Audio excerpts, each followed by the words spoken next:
Hello. Hello, everyone. Hello. How are we? Very well, thanks. Terrible. Thanks for asking. Terrible. That's not good, Ian. That's not good. I hope you're genuinely not terrible. No, absolutely not. I'm just sitting here celebrating St. Patrick's Day since Yeah, you've got the. I saw the motif. Yep. Yeah, there we go. And I'm gonna do a little bit on the Irish team and talk a little bit about St. Patrick's Day today as well later on. So, and I'm sure we're going to have a couple of Guinness later on to celebrate. Why not? Why not, indeed? So, No problem. oh, everyone else doing okay? Give us a thumbs up. Excellent, excellent, excellent. Good, good, good. Just got a few more people coming in, so I'll keep admitting them in, and then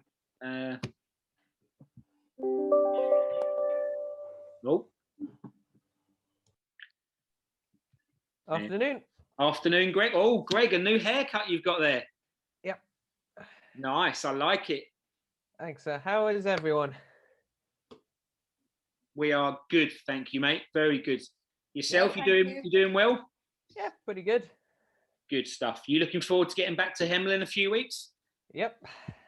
Ready and raring. Ready and raring. Good man. Good man. It's not going to be long now.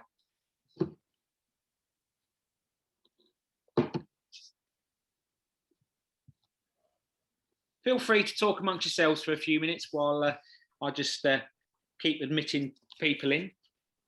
I wouldn't know what to say to a Trappist monk. You can say anything you want. Who trapped them?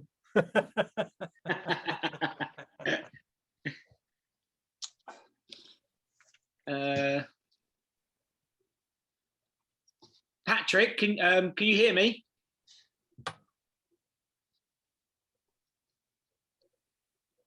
Patrick, can you hear me? Hello. Hi, Sam. Can you hear me? Yeah, we can hear you. Yeah. Okay. You've worked the mute button out again. I have. Yeah, I'm getting really good at this tech stuff. And is David sneakily in the background helping you with this, or? No, this is all my own doing. Well done. Even downloaded the app myself. So. Excellent. Excellent. Hi, Kathy. Right, Patrick, can you hear me? Patrick Kinsella. He obviously can't, or he can't work out the mute button either. It says he's connecting to audio. Yeah. Yeah. Hello. Oh, there it is. Patrick. We're still upstairs. Oh, you okay? Oh, is Patrick there? Has he started the celebration? Sorry. I thought I was on mute and was greeting my wife, who's just in the door. No, I'm not on camera right now because I'm eating my lunch, and that's not a pretty. That's all right. I just wanted to just check with that reply for the email that I sent you yesterday. Did that make a little bit of sense? Sorry, you froze there for a moment. I guess you're asking about the email. Yes, I got it. It was very interesting. Thank you very much. Okay, cool. And did it make sense to you what I was saying? It makes sense to me. To be honest, I thought you were being a little bit diplomatic because you were both agreeing with him and disagreeing with him, which I think was a reasonable. If you like, I will share the link to the chat, and you can tell everybody else what it was about. Yeah, you can do. Yeah, not a problem. I don't have an issue with that. Oh, here we go.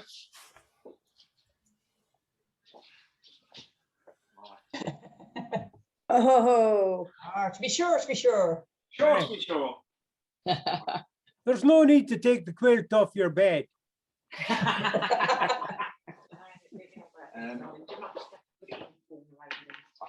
Tell you what, let's just have it there. Is that dog an Irish resetter? No, it's a German one, unfortunately. Oh no. That'll be a bully dog then. Well, not unfortunate, because he is a lovely dog, but yeah, he's not an Irish. He's got German background. So there we go. Let's have a little bit of the flag in there. So for anyone that's not aware, obviously it's St. Patrick's Day. So happy St. Patrick's Day to everyone. St. Patrick's Day. And to all our lovely friends in Ireland and around the world. Okay, all right. So we've got quite a few people here already. So what I'll do is I'll start, and then as people start coming in as normal, I'll start adding them in. So welcome everyone. Hope everyone's doing well, and good to see so many faces again as normal. What we're going to do today is we have Matthew Collinson on, who's going to talk about biomechanics, and he's a foot specialist, a podiatrist by trade, and he does have a bit of a skiing background as well. So he's, I think you said BASI level 2, Matthew. So yeah, he's got an instructor's qualification, and he's going to be talking, doing a presentation around his field of profession. We've then got Caroline George on today, and you're in Zermatt, aren't you, at the moment, Caroline? Yeah, Caroline's over in lovely Zermatt, and she's going to be doing a little chat about coaching kids and a bit of a link into coaching adults and so forth. She's going to talk about that. Mark, as most of you know by now, he's going to be doing not a long-winded presentation, a short presentation on transition in skiing. And in that box now, I make no promises. He never normally keeps to the short version, but we'll see how he goes. And I'm just going to do a little bit, show you a video from us at the Interski Congress in 2019, representing Ireland. As it's St. Patrick's Day, I'm going to put a little bit of an Irish feel to the session today as well. So that's the sort of the main format of what we're going to do. As always, everyone, if I can ask you just to sort of mute as we do the presentations, and then if you've got any questions or anything that wants to be said, obviously stick it into the chat, or once they've finished the presentation, just open your mic up and you can ask the question away. So yeah, so hopefully that's all making sense to you all. Matt, if you're ready, and feel free to go. If you want to screen share, I've put the screen share on, so if you need to use that, you can do. Away you go. Great. So nice to see. There's a couple of familiar faces there, but I'm Matt. I'm a sports podiatrist. I kind of work in London at the moment, but I'm from Hemel, and that was kind of where I got into skiing, but also into sort of ski boot fitting. So it was through ski boot fitting when I was a 16-year-old down in Snow and Rock that kind of got me into podiatry and things like that. So done a bit of teaching, worked with mainly sort of athletes and people with bone and joint injuries. So today what I'm going to do is I'm going to just share my presentation. I'm going to talk a little bit about some really basic sort of foot and ankle biomechanics and why we might use orthoses or orthotics and footbeds in ski boots. And then I'm going to quickly go over some sort of common problems that I see in practice and I've sort of seen. Well, this might interest you, David.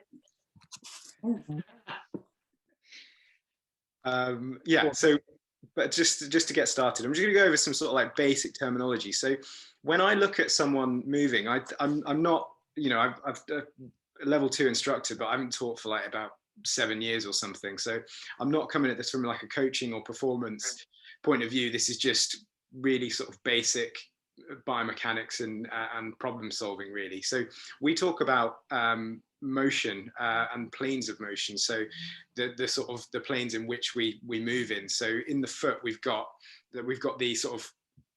three main planes that you can kind of see them on that picture there, but I'll kind of go into a little bit more detail now. So we've got the sagittal plane, which is kind of like the flexion and extension that we talk about, and generally that could be of the hips and the knees, or we could do it in relation to ankle flex. We also, when we're skiing, tend to have a little bit more pressure going through our toes, particularly our big toes, depending on where we are in our turn. And generally, if we're looking at ankle flexion, which is probably one of the more important things, if we're looking at it being driven by our calf muscles, and then at the knee and hip, well, the knee with your hamstrings, and then your glutes and your hip flex is affecting what's going on at the hip level. we might use our toe flexors to put a little bit more pressure on our big toes when we're skiing as well.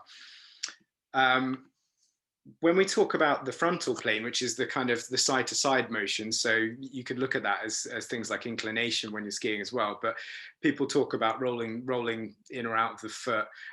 We tend to call that inversion or eversion when it is just that turning motion, so that rolling. And we're typically using the muscles on the inside of the foot. So we've got the tibialis posterior and anterior, which is on the front. Tibialis posterior goes around the side. And then we've got the perineal muscles, and the ones that bring our toes up as well also bring the foot back into contact. So you can kind of imagine that when we're rolling our foot or we're putting pressure on our edges, we're going to be using those muscles to control where the foot is within the boot. And then the final one is the transverse plane. So that's that sort of the in and out sort of movement. So kind of your pivot. We call that abduction and adduction. Also, the rotation of the leg would be in the same plane.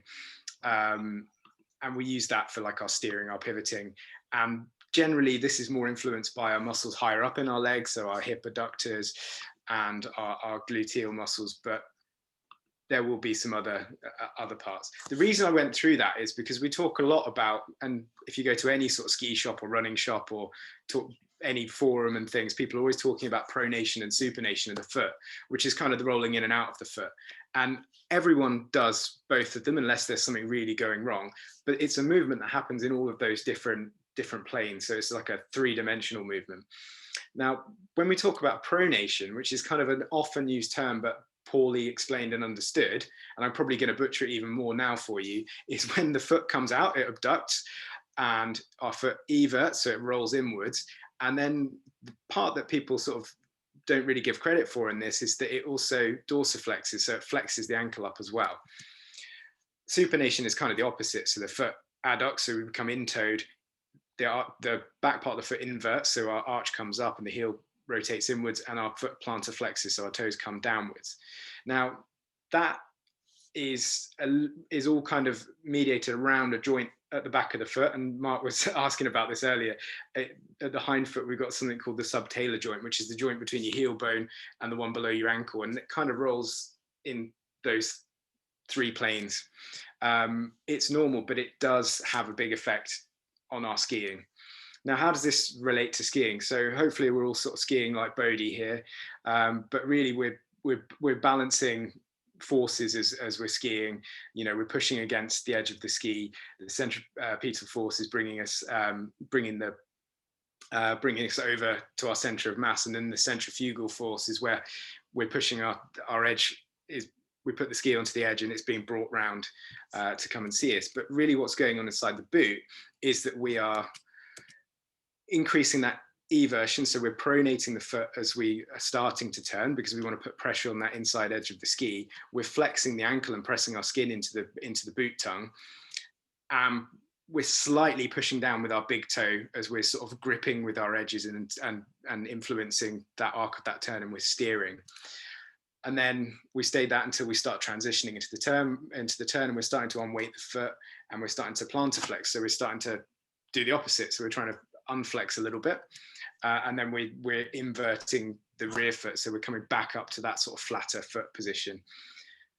That kind of is more akin to sort of carving technique, but those key movements are going to be happening in any ski turn.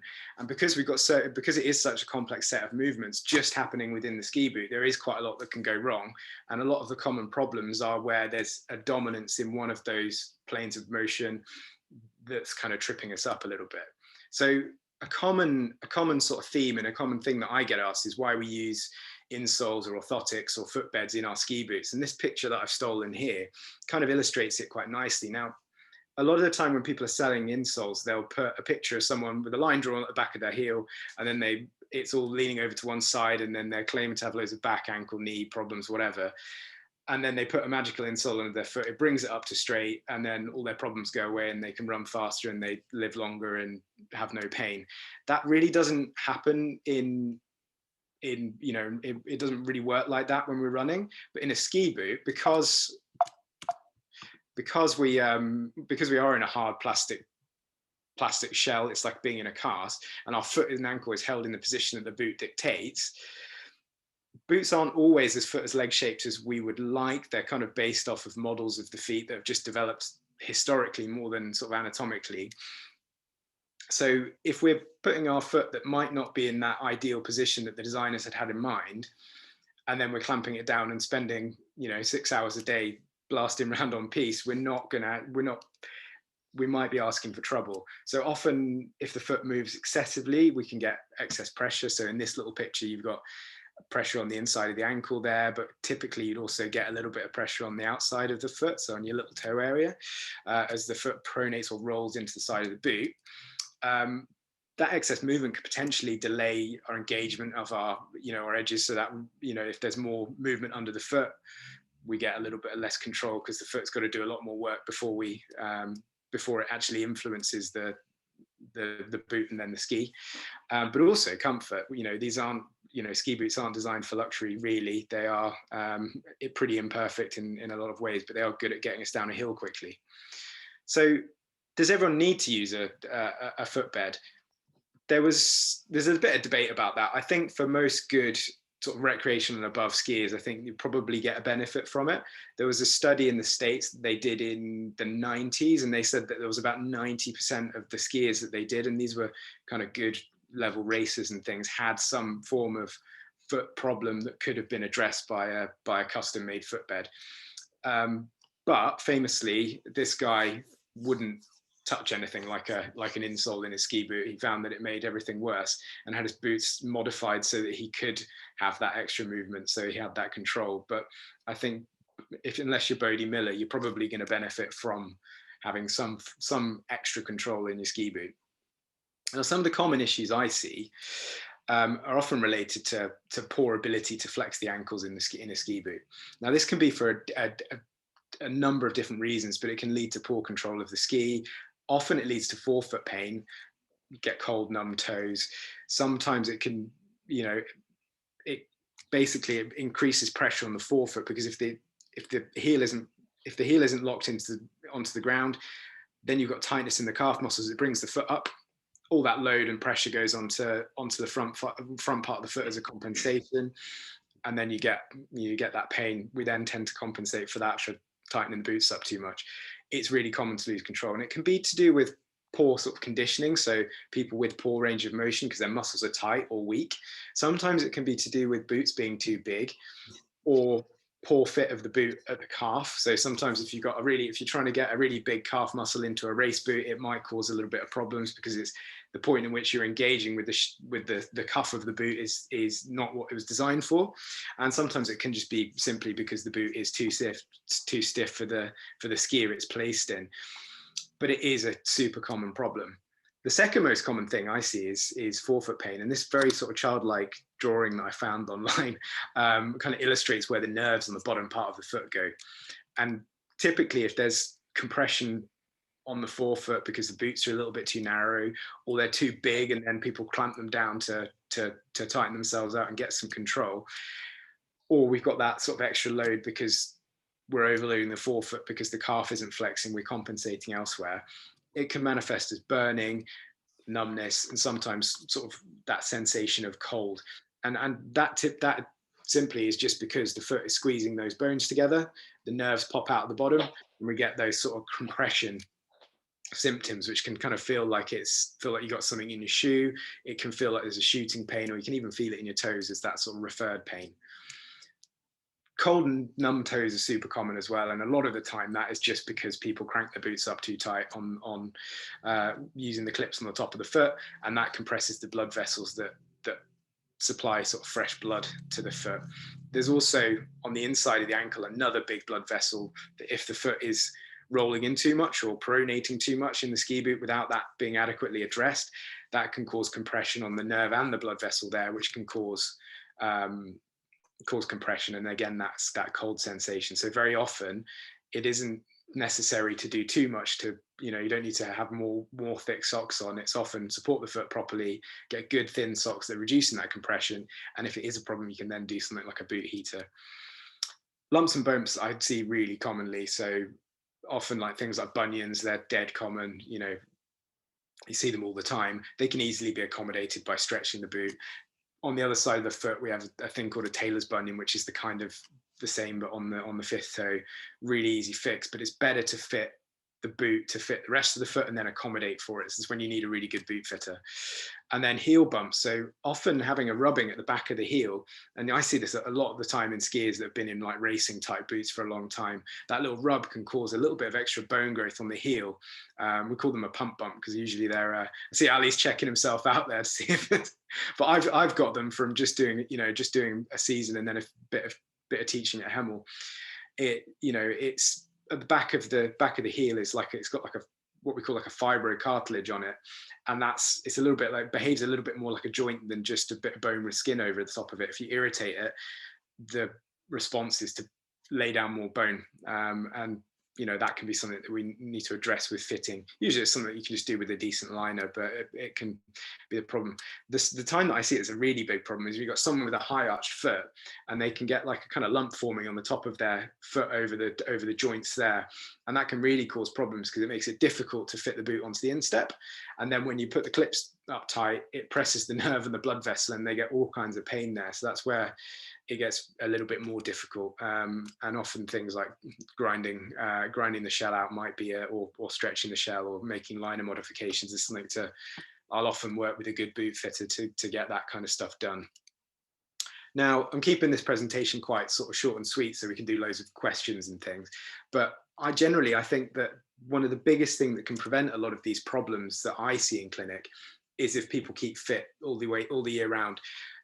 If you look at your sort of like your ski trip or your instructor course or your training week as the event that you're training for, you should keep in good fitness the rest of the year.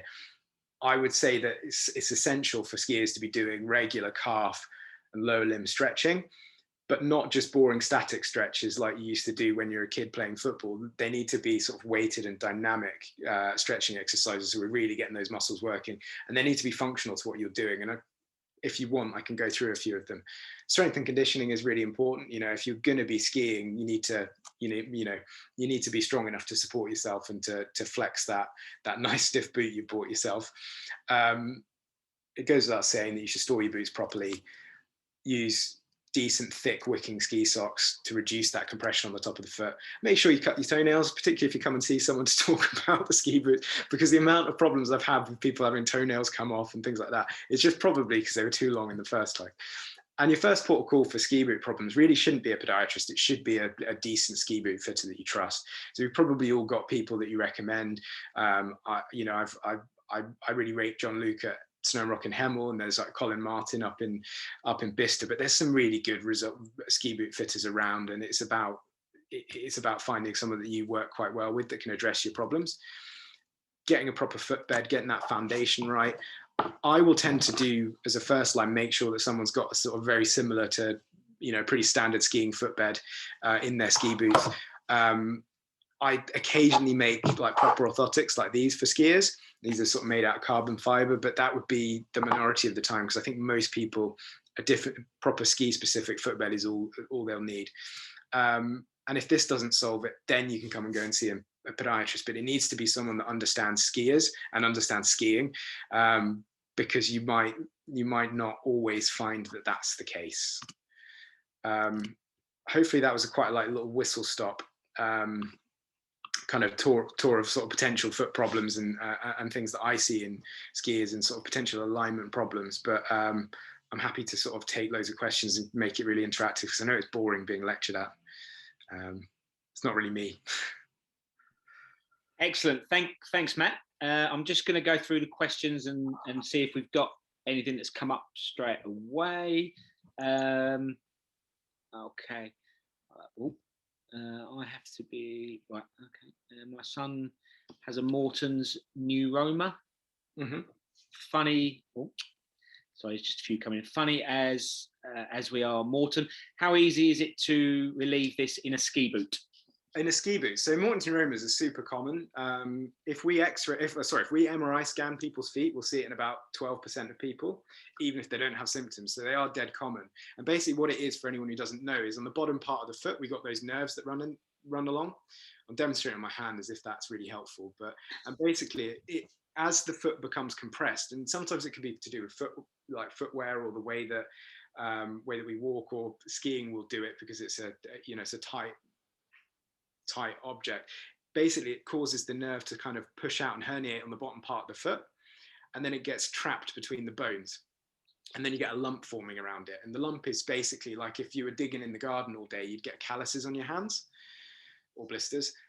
It's the same sort of thing that's happening to the nerve. It becomes thicker to protect itself. So, and then it causes the tissue around it to be inflamed and irritated. So generally what I would do is I would make sure that the boot is wide enough. And this might be one of the few cases where, you're going to have to spend a bit of time stretching the forefoot of the boot out so that there's enough space for the foot to spread.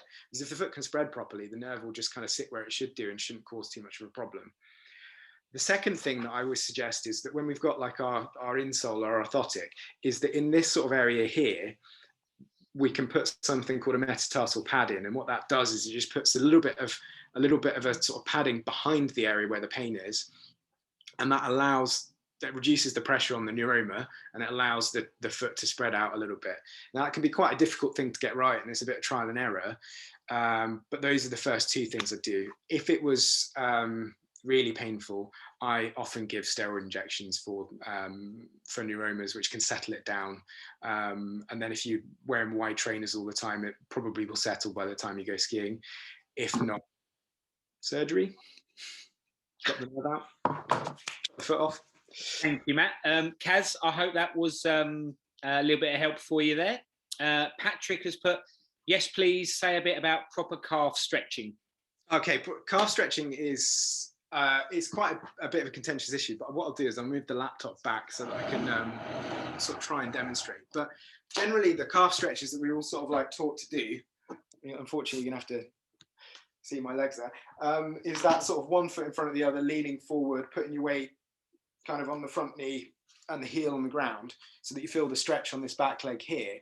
The problem with that is that stretches the gastrocnemius muscle, which is the biggest one on the outside. But when we're skiing, that's the one that is active when our legs sort of straight and extended. But when we're skiing, we're not using that muscle at all, really. We're using the soleus muscle, the one that's behind it, because we're in a flex position. So we need to do something with a little bit of flexion in it. So we need to do that same movement, but drop our bum down, keep the heel on the floor so that our knee is bent and we've got the load is coming through this area here. So that's the best way to do it. But the problem with that is it takes a long time to get better. I think you're better off standing on the edge of a step with your knees slightly bent and dropping the heels down and then coming back up again. The thing that I like about that is it's a little bit of strengthening as well as stretching. And you can do the same thing. You can add a bit of weight to it. So hold a weight like a kettlebell or something, or a backpack full of books or something on there. And you're actually really strengthening as well as stretching. So you not only is your ankle flexion going to be better, you're going to better be able to drive that boot and influence it's going to improve your skiing probably.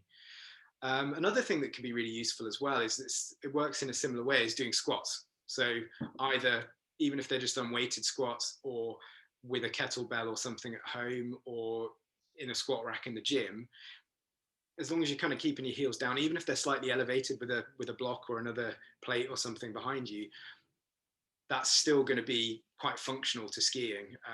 And it's going to be much better than spending, a couple of minutes a day doing sort of static calf stretches. I'd much rather putting some weight through it and getting some strength as well. Okay, cool. Excellent. Thanks, Matt. Patrick, I hope that answers that question for you. Simon's put, how should boots be stored? Done up. Dry. So boot dryers, you can get the ones that are like those bags that have got that like silica stuff in them that sort of wicks all the moisture away. They're probably the best things to use. You could stick a bit of newspaper in them to make sure that they're completely dry before you store them for any period of time. Do them up, make sure you've given them a bit of a wipe down. Never put your precious, it goes without saying, but never put your precious boots onto those boot dryers that you have in resort that get really, really hot. If they're ones that are designed for like custom fitted boots, they are available. They're probably okay. But if you're going to melt that, you spent a couple of £100 on that insole in your boot, and then you have custom liners and things like that, you're asking for trouble. But just make sure they're dry, clipped up. He should be all right. Okay, cool. Yeah, that Patrick asked pretty much the same question there. Can you give a few exercises for lower leg and ankles from Simon? Lower leg and ankles. Yeah, it depends what you want to do. So if we're looking at sort of strengthening the calf muscles, there's a few things that I tend to recommend. And one of the things is that standing on the edge of the step and dropping your heels down with your knees bent, you can make it even more effective, and you can start loading up some of the muscles within the foot by rolling something up and sticking it under your toes. So like rolling up a towel and putting it underneath your big toe. That will put a little bit more of a stretch on the plantar fascia, so the band of tissue underneath your foot. You can get little gadgets like this that do the same thing. So this is called a plantar pad, and you basically stand on it, you put your big toe up here, the ball of your foot here, and you basically raise up onto your toes, do it with a bent knee. That's really going to load up those muscles within the foot, which are really helpful for that kind of having a little bit more of a sense of where you are within your boot and kind of a little bit more stability. I would also, suggest doing your squats as well. People sort of used to suggest those sort of wall squats. I think they're a bit rubbish. I'd rather you lift something heavy and do it properly. And there are some other muscles that we can work with, things like bands. So we've got those inverters and everters, so the ones that roll the foot. You can get yourself an elastic band, and I'll try and. Can you see my feet there? Yeah, we can. So you can work on moving your foot in and out like that. Do the same thing like that. It's a little bit more difficult to do the exercise the other way, particularly if you've got a band like this, but you can see that my legs are crossed like that and I'm moving my foot up like that. Okay. That's quite a good one. These are like, about £4 from Amazon. So, they're super handy to have. Another one is if you do get foot pain, get yourself a ball. I think this is one of the dog's balls actually, but if you just roll it underneath your foot and try and sort of like clasp and grip it with your toes, that's going to sort of relieve some of that tension that you have after a day of skiing. You could even stick a tennis ball in your boot bag, and then that's probably it. The rest of it would just be general lower limb strengthening, and you can do a squat by. I actually brought quite a lot of exercise stuff with me today, like holding your kettlebell in front of you and kind of working on your squats like that. Okay, cool, excellent. The next one, hopefully, Simon, that's giving you a bit of an idea. Jez has said, hi, a bit of an odd question regarding my daughter's situation. Is there a simple way to address pins and needles, numbness in the toes with somebody with large calves and symptomatic Ehlers-Danlos syndrome? So yeah, Ehlers-Danlos syndrome is basically a group of conditions that affect like ligaments, so any soft tissue, but basically it's hypermobility. So someone with Ehlers-Danlos is likely that their joints are going to move a little bit more than mine would, because I've got quite stiff joints because of the way that the collagen in those ligaments is put together. So they're a bit more, it's like they've got elastic bands around their joints rather than rope. The problem that can happen is that boot fitting can be really difficult because the foot's so malleable and flexible. It can go into something that's much tighter than normal without realizing it. But then if you've got quite a big calf muscle, it then can change the way that the foot interacts with the cuff of the boot. So if this is all being spread open a little bit more, the point at which you get that resistance from the flex of the boot is going to be a little bit different. So probably I would say, without seeing them, it's a little bit difficult, but it would be a case of checking how much space there is within the shell of the boot at the bottom in the clog down here. One of the ways of doing it is taking the liner out of the boot, putting the foot into the boot and physically seeing how much space is there. You can use a little torch or something. And then the second thing is making sure that this part of the boot accommodates the calf well enough, because if it doesn't, that is going to put more pressure on the forefoot. And generally what would happen is it'd be by sort of stretching out the cuff and putting it stretching out backwards a little bit so that it is engaging properly. It's a really difficult thing, and I think that's probably it'd be money well spent to spend some time with a decent boot fitter that can work through all of that stuff.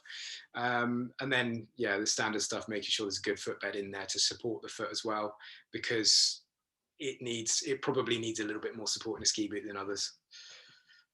Okay, cool. Thank you, Matt. Jez, hopefully that answers your question a little bit for you there. Simon, sorry, should have to ask for the environment to store the boot. Should have to ask for the environment to store the boot, i.e. warm, airing cupboard, garage or wardrobe. I keep mine in like a wardrobe. I think if extremes of temperature is going to degrade plastic quicker. And also sometimes I'm not a massive fan of keeping boots in the garage because things like mice get in there. And I've had a woman that has come in with a ski boot and she's like, these boots made my feet. This is when I was ski boot fitting back in the day. These boots make my feet, make my toes bleed and all this sort of stuff. Look at the foot. There's nothing wrong with her. And then, I've heard of mice and things dropping out that they've squished with their toes and things like that. So I would say keep it somewhere where they're not going to get, it's not going to get got by mice or damp or anything like that. Yeah, bottom of the wardrobe is perfect. And they should last longer that way. The plastics won't degrade with extremes. Yeah, cool. Excellent. Thank you. Hussein has said, what exercises can we do at home to increase ankle flex laterally? Laterally? As in, rather than the back and forward like calf range of motion, so kind of this motion, it would be that. So that would be those ones with the bands. So, foot in and out, sort of make it a slightly rolling motion. So we're getting those muscles to engage. And then the one crossing it like that. You can actually do some of the, you can also do other things that are really good, like sort of some balance and control exercises. So like things like wobble boards or standing on, doing some calf raises, but standing on a pillow or something to make it a little bit more unstable. That's going to get you thinking about it more. You'll be able to have a better sense of where you are in space, which is only going to be good. Having more awareness of what your body's doing is only going to be good for your skiing, but also you're strengthening all that time. Another thing that I find really useful is getting people to stand on one leg when they brush their teeth and then swapping halfway through, because again, it's engaging all those stabilizing muscles, which are the ones that are those muscles, those inverters and everters. And yeah, it's a really good way of kind of getting some free gains, basically. Yeah, cool. Excellent. Hopefully that helps there, Hussein. Mark has just placed in, just as a general comment as well, just sort of following on from what you said. He said, I wouldn't leave the boots somewhere overly warm or cold, as that can have an effect on the plastic over time. So yeah, just a nice room temperature, not too hot, not too cold. A couple finishing questions, if I can just throw in. Hopefully you don't need a long answer to them or anything. Well, of course, that's up to you.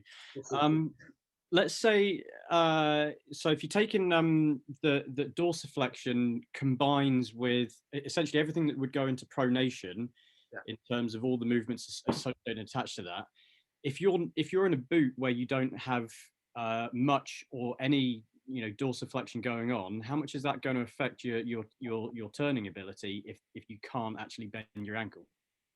Massively, because you're not able to pressure the foot as someone in a boot with more range of motion. So typically that will cause people to usually sit in the back seat a little bit, and also not necessarily be able to use the range of motion available to them, because it is that if they're blocked into, if you block motion in one plane, you're going to kind of limit it in the others too. Does that travel all the way up the leg? Because obviously we talk a lot about turning it in the hip socket, but you turning from the ground up in terms of what the foot and lower leg is capable of doing is important too. But does that I mean, I would assume if you're now back seat, that's going to travel all the way up as well, based on my understanding. Yeah, I'd probably agree with that. I think it's difficult to know. I think if you're looking at activities where you're not in, skiing's a little bit different from walking or running or gymnastics, anything else like that, because most of the motion is in a closed, what we call the closed chain, so that there's always pressure. You're always in contact with the ground. There's no sort of there's very little open, free movement. And also you're in a really constrictive environment. So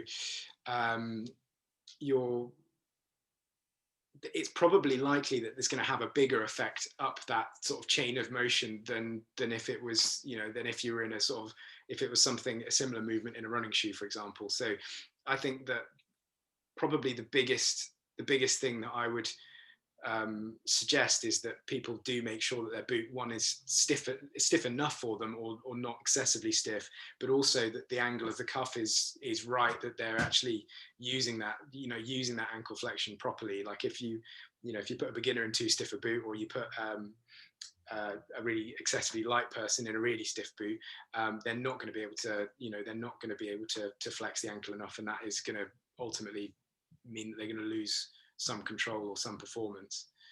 One last question for you, and this one I think is probably a bit rarer, but let's say you get a footbed made and it's maybe overly supportive to the point where it doesn't allow your much pronation of the foot because there's a lot of support underneath the arch.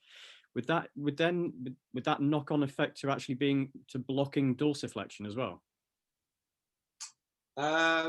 It could do. So one of the things that can because one of the things that can happen if you flip it the other way around, if someone has a really tight calf muscle, one of the compensations that happen is the foot pronates to kind of get that extra bit of motion. So it uses the joints that are a little bit more movable if we get to a point. So sometimes people can find an orthotic too supportive or too controlling in that area because their calf muscles are too tight, and that can be one of those problems. But if you, in theory, yeah, if you are really blocking that foot out and you're limiting that point at which the foot can pronate, you are going to, you know, you potentially could reduce some of that flexion that's available at the ankle joint.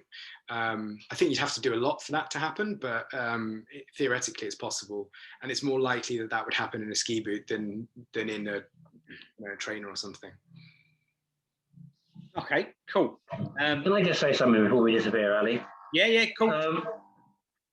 A lot of people come in to get their boots stretched with me at Snow and Rock, and I try and explain to them that they need to come back more than once. The one thing you don't want to do is overstretch the boot and then get movement inside. So quite often when we're stretching the boot, we'll do a small stretch to work out how much more they need it adjusted before we do the final stretch. And on the subject of looking after your boots, this is something that we use, and I use regularly. It blows very, very cool air through the boot, keeping it nice and dry for you. Much better than the ones you get in resorts. And they're not very expensive either. Cool. Thank you, Nick. Much appreciated. Barbara has asked quickly, Matt, what was the name of the product you can put in your boot at the end of the day to dry them out? I think that's what you were just showing there, Nick, wasn't it? Yeah, you can get those blowers, and you can get, there's these like bags that wick all the moisture away. Anything that isn't too hot is fine. So if you buy it from a ski shop, it's probably all right. Okay, thank you. There we go. Okay, excellent. I've seen those one blowers in resorts, and what they do to the boots, people come back complaining that their footbeds don't fit anymore. Yeah. Yeah, sometimes they are just too hot. I prefer not to put them onto a hot blower. I'll leave them just by the side or take them back to the room. So yeah, you need to be careful with those. But always sleep your pride and joy boots back to your room, you know. Yeah, exactly. Excellent. Right, we'll leave it there, Matt. That seems to be the questions that have come in. So much appreciated, and thanks for that. Very informative, and you've managed to condense a lot of information into a short period of time there. So very well done. Yeah, well, cheers. Thanks for having me. Much appreciated. But yeah, brilliant. Thank you for that. If any other questions come in, Matt, I'll ask you, or if you do drop off, I'll send you a message and let you know. We'll move on to Kaz, if Caroline is ready. Yeah. Her little presentation, and when you're ready to go, Kaz, you can take the floor. Cool. I'm gonna try and share my screen, which I don't do. So I've managed to escape an awful lot of Zoom over the past year, so I don't feel I'm right. It's coming up. It's come up as, yep, Shaz's screen. Caroline is sharing the screen. There we go. And we got the Yeah, your presentation's there. Is it? Hang on. It's, yeah, just on the slideshow. There you go. Yeah, it should be on. There we go. Perfect. Perfect. Great. Apologies. So I'm going to talk a little bit about, there's this project at the moment called iCoachkids, and I'm at the moment trying to develop a kids manual for use by IASI. I'm a PE teacher, a nanny, a ski instructor, a bit of everything. And at the moment, we don't have this in IASI. So I'm sort of using this, and I came across this amazing project, and it was commissioned by the EU, and it's brought together a whole load of nations and different universities, leading experts in sports coaching research, to bring together all this different bits of information. Some of it's really, really interesting. So it's been taken on board by people like Nike with some of their global kids coaching programs. British Cycling have signed up to this. Like, loads of people are getting involved. And one of the things I was looking at in particular was this thing called the Kids Pledge. And I am sort of talking mostly kids here, but this applies to anybody. And it's really useful for anyone who's teaching or coaching, but also as the learner as well. And I think we all get very keen on skiing and learning and coaching, but if we only do it in one way, we always seem to hit a bit of a block. So if we can think around the issue a little bit, it sometimes gets things. So there's 10 different bits to this. So it's being child-centered, holistic, inclusive, fun and safe, talking about a love above learning, foundational skills, engaging the parents, progressive programs, and using different methods, and competition in a healthy way.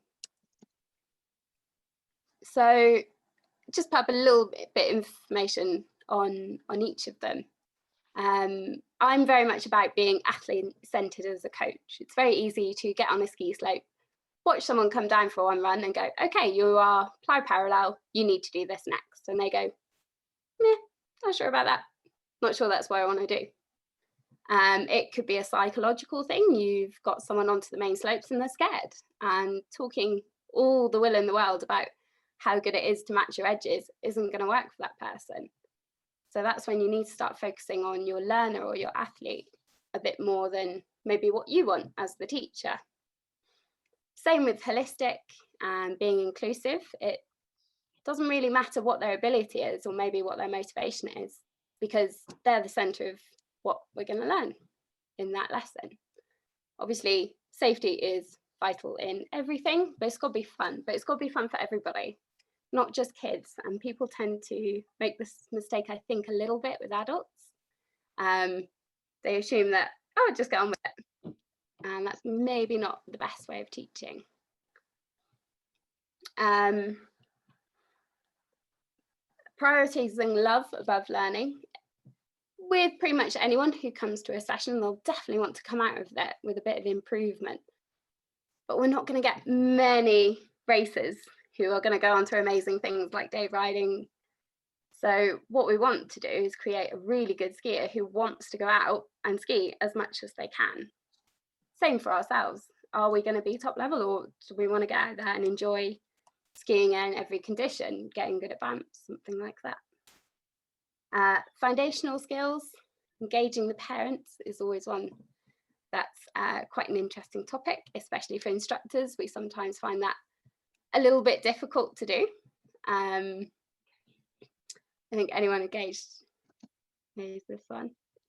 And the different methods to teach, and we'll have a little look at them, and competition.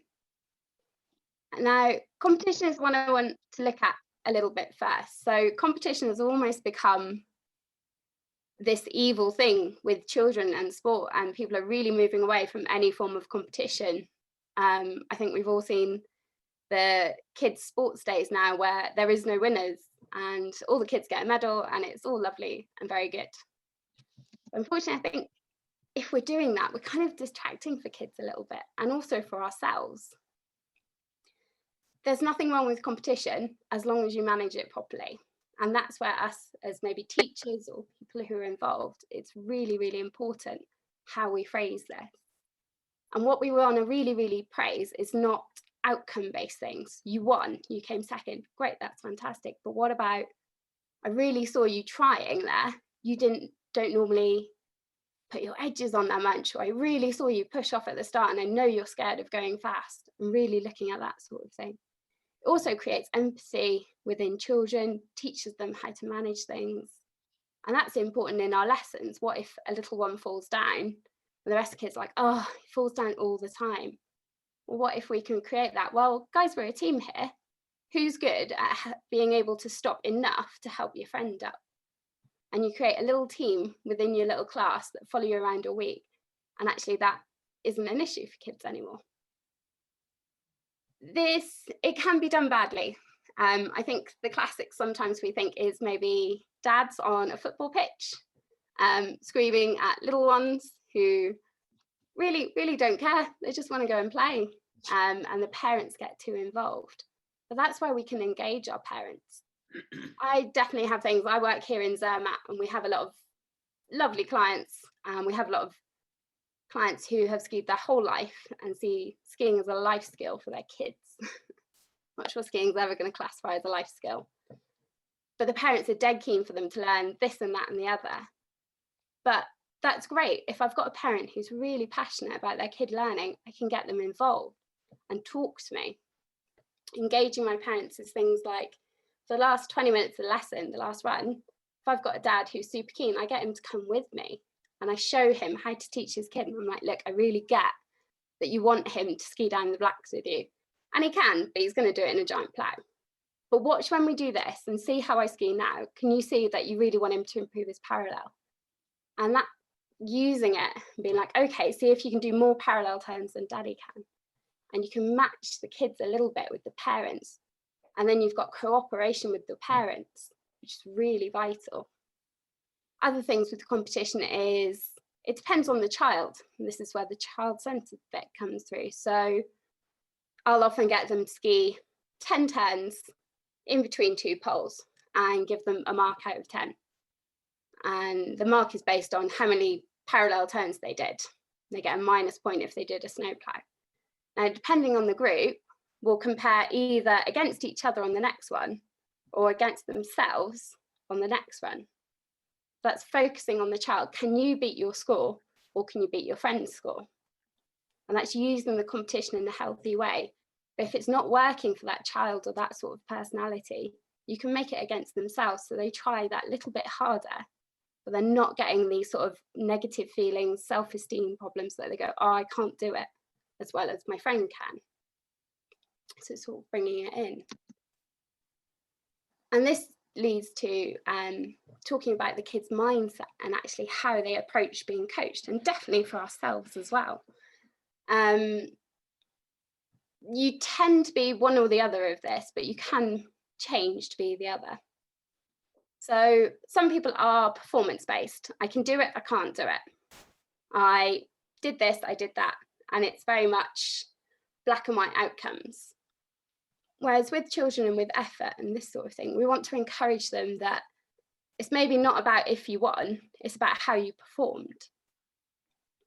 Could you try harder? Was that really the hardest you can do?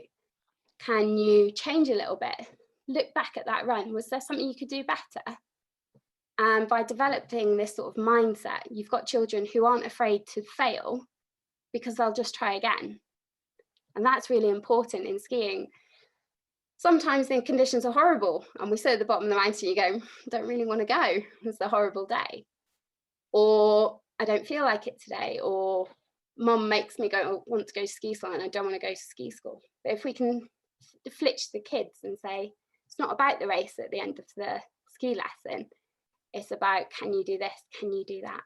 And enabling kids to not be afraid to try things 3, 4, 5, 6 times, even if they don't quite get it, because they're trying and they're developing this sort of growth mindset. The person who created this, Cal Dweck, really, really interesting. If you can find her on TED Talks, she's got some brilliant things to say about growth mindset and how to create it. And I think as adults, sometimes we get a little bit focused on the outcome, and maybe by looking at this sort of growth mindset, it'd be really valuable for some of us. I know I do it in my training, and I become a little bit focused on what I want to do, and actually it's more about the process of how I do it. So by looking at the competition and the different ways we can manage that, we bring in the other elements of this pledge, which is why I think this pledge is a really cool thing. It's bringing in the foundational skills. For us, that's edging skills, pressure.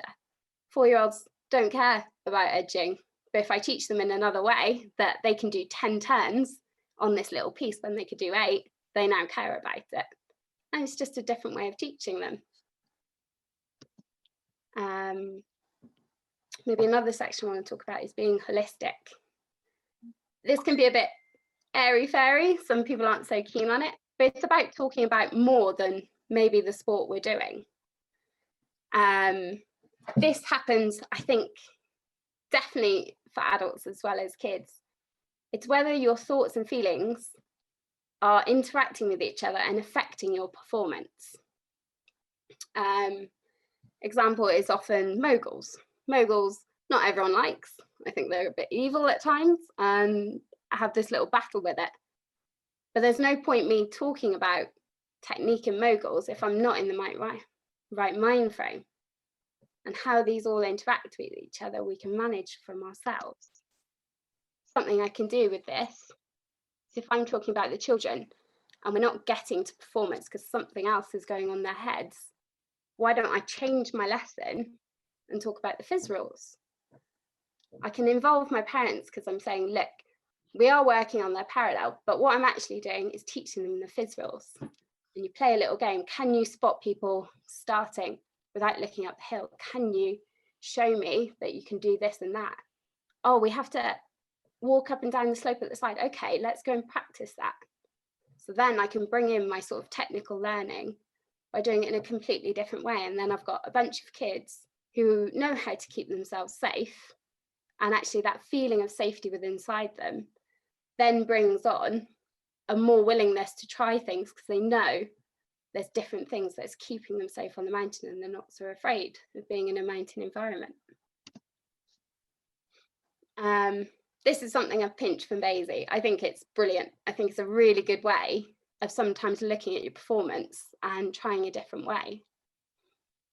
And this is about being holistic with our teaching and our coaching and our learning.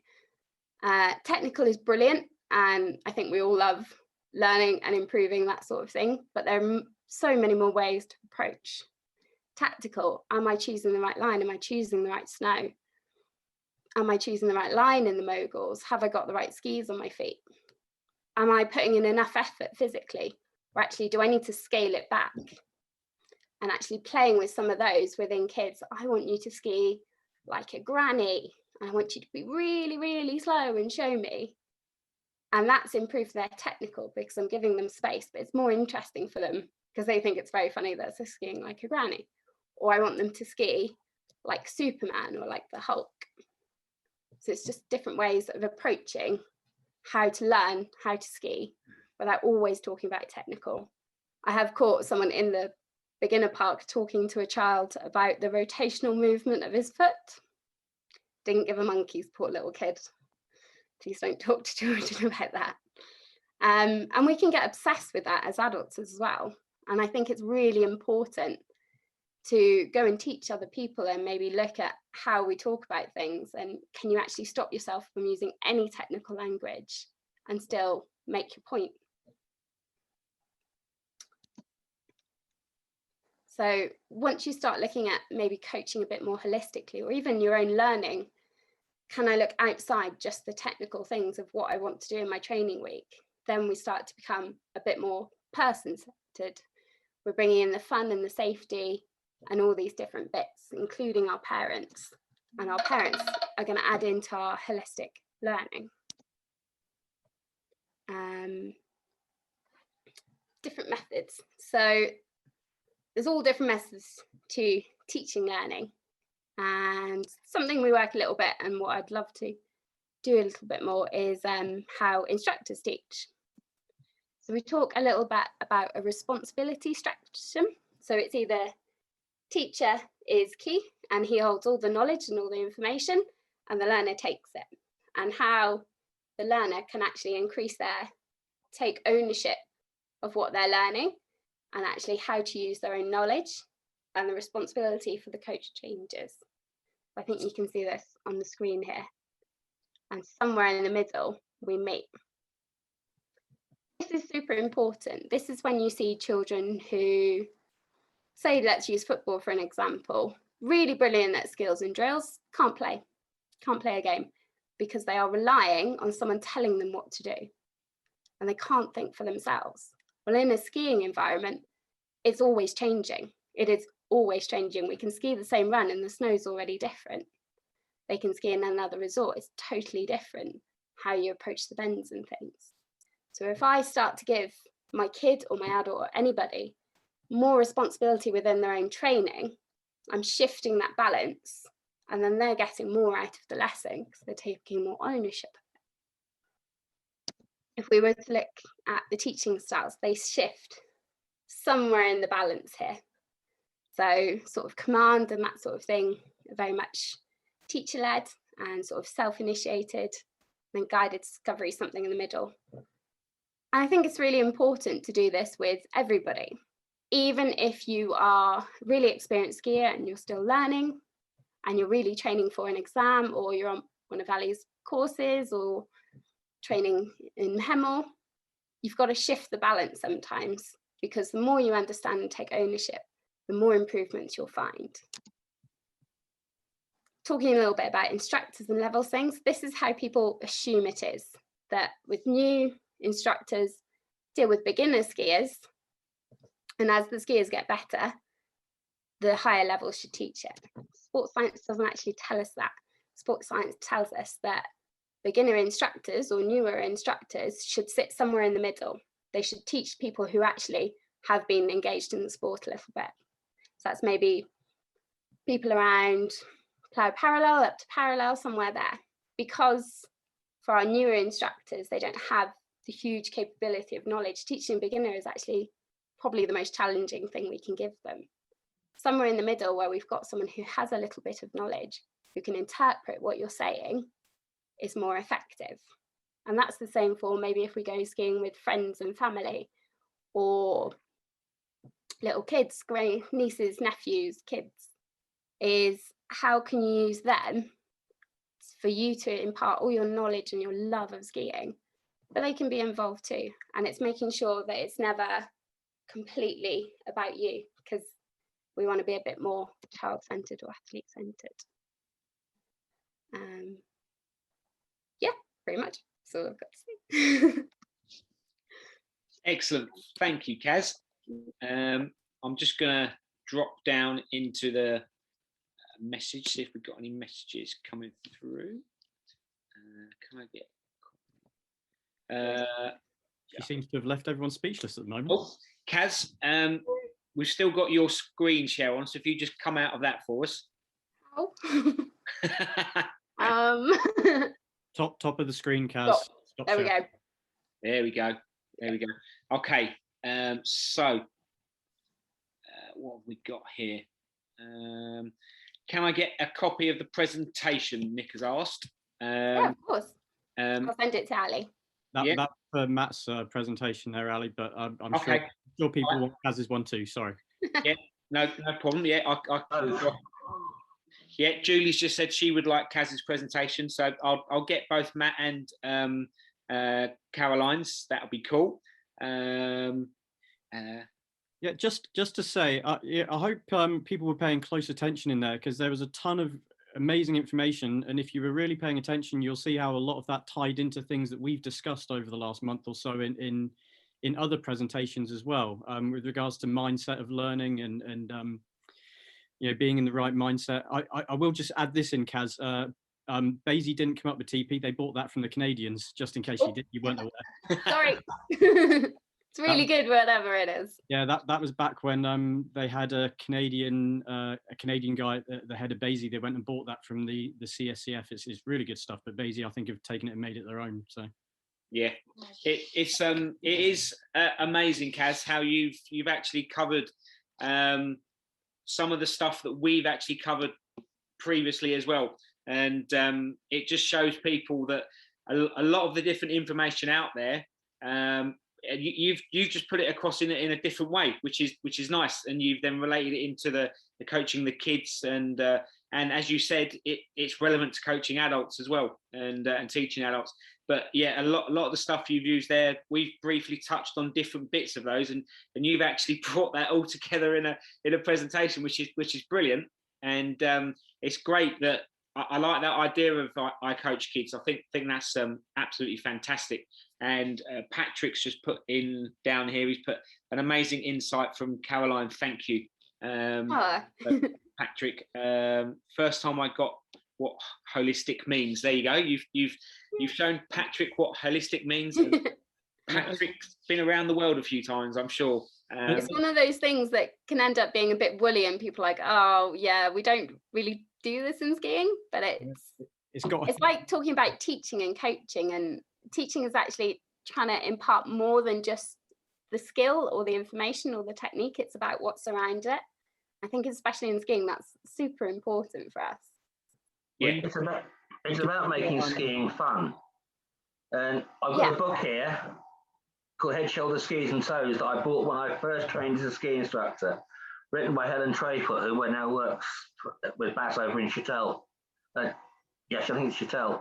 It's a really good book, and it's all about how to make it fun, especially for the young ones, so they don't realise they're learning. Yeah.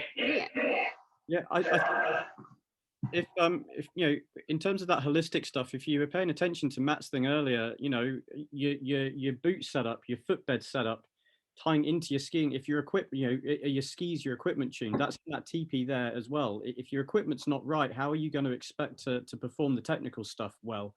You know, the holistic approach is absolutely important. You know, especially then when you get on snow. You know, what is your psychological mindset? Are you out there to learn, or are you out there to just practice what you can do and put it into your turns? It's knowing what you're setting out to achieve is pretty important, because it means when you are learning, you can forgive yourself a lot of mistakes that we tend to get hung up on otherwise, and it allows you to focus on the intended outcome and like Kaz said, how you're going about it, as opposed to focusing on a performance that's not the goal yet. Yeah, exactly.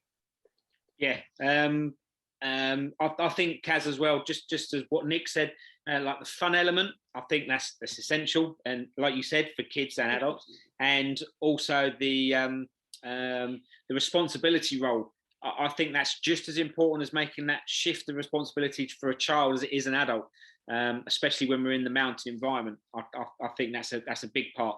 And like yourself and like many of us that have seen instructors teaching, and you see them stood in the fun park talking about pressure and rotation, it's like, no, let's change that shift there.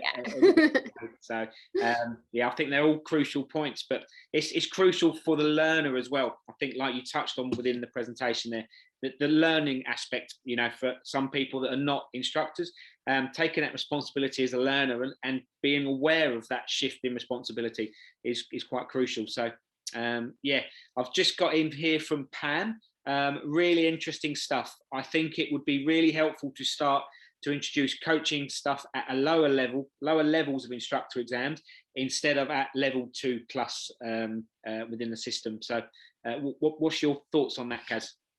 I completely agree with you, Pam. I think sometimes it's important also to understand the difference between coaching and teaching, but I think we get a little bit obsessed with maybe our technical skills in exams, and whilst that is really important, it's a bit useless unless you're able to put that across to somebody. And I think your teaching level needs to be just as high as your technical level. We are, after all, ski instructors or people who take lessons, and actually we can have all the information in the world, but if you can't put it across to someone in all different ways so they can understand it, not the way you understand it, you're almost missing the mark a little bit.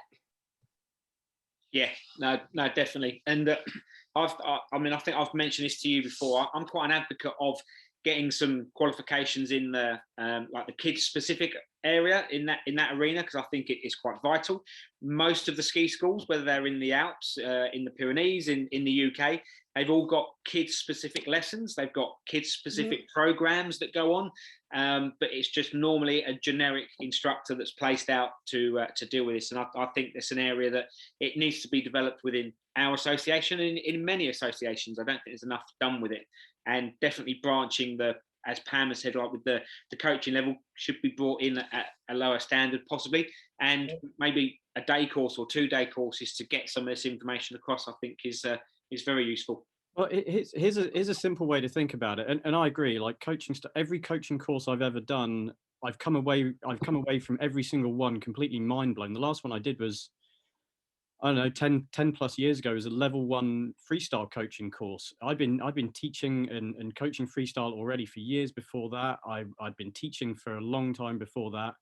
And I came away from that course just absolutely blown away from how much I got from it. And for me, while there is a lot of great information in the coaching world and you can dive as deep as you like, the basic version is, the basic difference to me, and Kaz, you'll have to kind of add your thoughts onto it, is just the time frame that you get to spend with people. Coaching tends to have a long-term mindset to it. You're with these athletes for a season, for multiple seasons. And teaching tends to start from the point of you have this person for 2 hours and you might never see them again. But then if you kind of take it as, well, you know what, I would generally like to teach people for a week, for 2 weeks, for multiple seasons. You start to put yourself into a coaching mindset. You start to put yourself into that long-term approach, and at which point you need that coaching and long-term knowledge to it. So I absolutely agree that we should be including more coaching information into what we do on the instructing side of things. And I think that just comes to including the things that are going to help you interact with someone long-term and develop someone long-term. I can just interject, because Nick flashed up his little book from Helen Trayfoot from years ago. Yeah. But when I did ASSI, like probably maybe 30 years ago in the 90s, there was a lot of coaching modules involved in that, but also one of them was specific to coaching children. So as well as doing the instruction, there was much more emphasis on coaching as well. And you had to go through all these like John Shedden workbooks. So all that stuff is out there and it's existing and it's been around for a long time, but it seems to have, like Caroline said, it's forgotten. So all of the new instructors that are coming through are thinking very much about technical skiing and how they want to learn and how they want to improve themselves, that we've kind of lost sight about the fact that you are talking to individuals who all learn differently. So the stuff's there. It would be really nice to get it back in to have more emphasis on teaching, and it's not just about your own technical performance. Sorry, that's my bit. Mute myself now. Really good. Yeah, I don't know if you want to add to that. I think it's important that sometimes we get obsessed, especially when we're talking about instructor levels. It's not about the instructor, and we need to move away from that. And I think that's really important, that it comes also from the top down, and us as educators or the people taking our exams really make the emphasis on, are you teaching the people in front of you? Is this what they want to learn? And it's things like, people often talk about behavior in kids and things. Well, the easiest way to manage behavior is, do they want to be a part of your session? Or are you teaching them something you think they should learn? Because that's two different things. Yeah, no, I totally agree. And Pam, you're absolutely spot on. I did my first qualification in 1989. And then I went on and started doing some of those modules, and that they are very useful. I still actually got some of the manuals and the books from back then. And I feel as time's gone on and as we've developed different systems and as systems have grown, people have tried to challenge themselves with coming out with new ideas and new theories or new techniques. And so they've just forgotten a lot of what's gone on in the past. And there is a lot of history there which we can use and is still relevant to today. If you read some of those books and manuals, it is very relevant to today. And I think we should go back into some of those. And we are starting to look within IASI at younger courses now for 14 to 16-year-olds to try and encourage grassroots. And I think if we can start to put some of this coaching emphasis into the younger students as well, I think we can expand those ideas, and those ideas can keep growing, and not just forget about what's gone on. We need to use that history and mix it in with what is currently going on. So yeah, I think it's worth mentioning, you know, because here's my take on it. When people get directed into that technical focus and all that kind of stuff, a lot of the time that technical focus is we get into, and we've gotten into this habit in the instructional world, in the ski instructional world, of pointing people at that bullseye, that perfect turn, that perfect outcome of all those things that we've been told of what good skiing is. And what we forget is how to actually get people there, the movements and things they need to develop in order to achieve that. And this is kind of what we've been trying to differentiate between the learning and performance things, is if you're out there to learn, you're not out there to achieve the perfect turn. You're out there to make mistakes, to fail and try again. You know, what Kaz mentioned there is absolutely important. I had, you know, I just think back to some of the experiences that I've had that have, on some of the courses, some of these incredible trainers that I've had, we'd be working for a couple of hours on something, and once we finally had a movement to a point that kind of was in the ballpark of achieving the outcome that we wanted, our trainer would then just be like, okay, so let's go out and do 1 million. And he meant it. Go out, now you've got it to a point where you've achieved it to this stage, to this standard, and we've kind of looked at that and applied that in a ski turn. Now go do it 1 million times, and you might start to have it kind of good by then. I take it you're still working on that then. Well, in typical fashion, I did the math on it. I tried to do the math on how many turns I think I made over the course of working an entire season. Yeah. Off the top of my head now, I think it might have been in the ballpark of like a couple of 100,000 at most. So to do 1 million, you're looking at like 5 years. Yeah, a good few seasons. And then you look at, well, it takes 10,000 hours of practice to become an expert at something. You're looking at like 10 years. Oh, let's not put too many people off though. But like I said, the good news is it only takes about 20 days worth of practicing something to become pretty good at something, according to a TED talk I watched this one time. So it's got to be legit. There we go. My comment on it is that as instructors, we are always concentrating on the technical stuff, because we need the technical stuff to pass the exam. But when we're teaching, we generally teach, unless we're teaching athletes and coaching, we're teaching holiday skiers who want to have fun. The adults are a lot easier to teach than the children. The children are much harder work because the children want to have fun. They're not so interested in, well, what's the next turn I've got to learn. So what tends to happen is the more experienced and the more technical ski instructors don't want to teach kids. They give them to the beginner instructors, and they know they're in for a hard time. But actually, you sometimes see some of the best instructing or coaching going on the nursery slope with the kids that are in a team that are having fun. And that's a real skill. I think it's as important a skill as any other sort of technical skiing ability. A level 4 that can't teach kids isn't a level 4. And if you've got a kid who comes home at the end of every day completely exhausted and adoring skiing, then you've won his parents over as well. And also the ski industry is going to last at least another 40 years because that kid wants to go skiing as an adult. And I think we really need to concentrate on the fun. And when you teach kids and you're playing games, sometimes if you do that game with a bunch of adults, their whole demeanor changes. They forget about, have I got it right or not? They just go, oh, this is really fun. I happen to be delivering Easter eggs for the Easter Bunny, but hey, this is really fun. You know, and I'm in a team, there's a pair of us and we're competing with the others. It's much more fun than a lesson. We'll just play games. And I really feel all the way through my instructor learning, I've thought, well, we're not concentrating on the important stuff. Although the technical is really, really important, it's the other stuff is also as important. There we go. Yeah. You're absolutely right, Kathy. The technical outcomes are what's important. You know, having technical knowledge and knowledge of technique is important too, but I think this adds to what you just said, but that instructor, that technically minded instructor that doesn't want to teach kids, I would argue he's no better at teaching adults. He or she is no better at teaching adults either. The only difference is kids have no problems with telling you when they don't care about what you're saying, whereas adults will stand there and bite their lip and believe that the information they're getting is good, and you know, they might like the information, but it's not necessarily helping them right then and there with regards to their skiing. But yeah, it's people that point at that bullseye. It's people that teach with a perfect practice makes perfect kind of approach, which could not miss the mark, could not miss the bullseye any more than it does. Yeah, no, definitely. I totally agree, Kathy. And you know, not 9 times out of 10, I think I'd much rather go and teach the kids and have fun with them than the seriousness of the adults that we get a lot of the time, and the focus being the wrong focus sometimes. So you know, I'm definitely one, as you most probably know, I like to put a bit of fun into my sessions and put a smile on people's faces, and I think that's important. And there's a way to be able to teach or coach people without them realizing that they are being coached.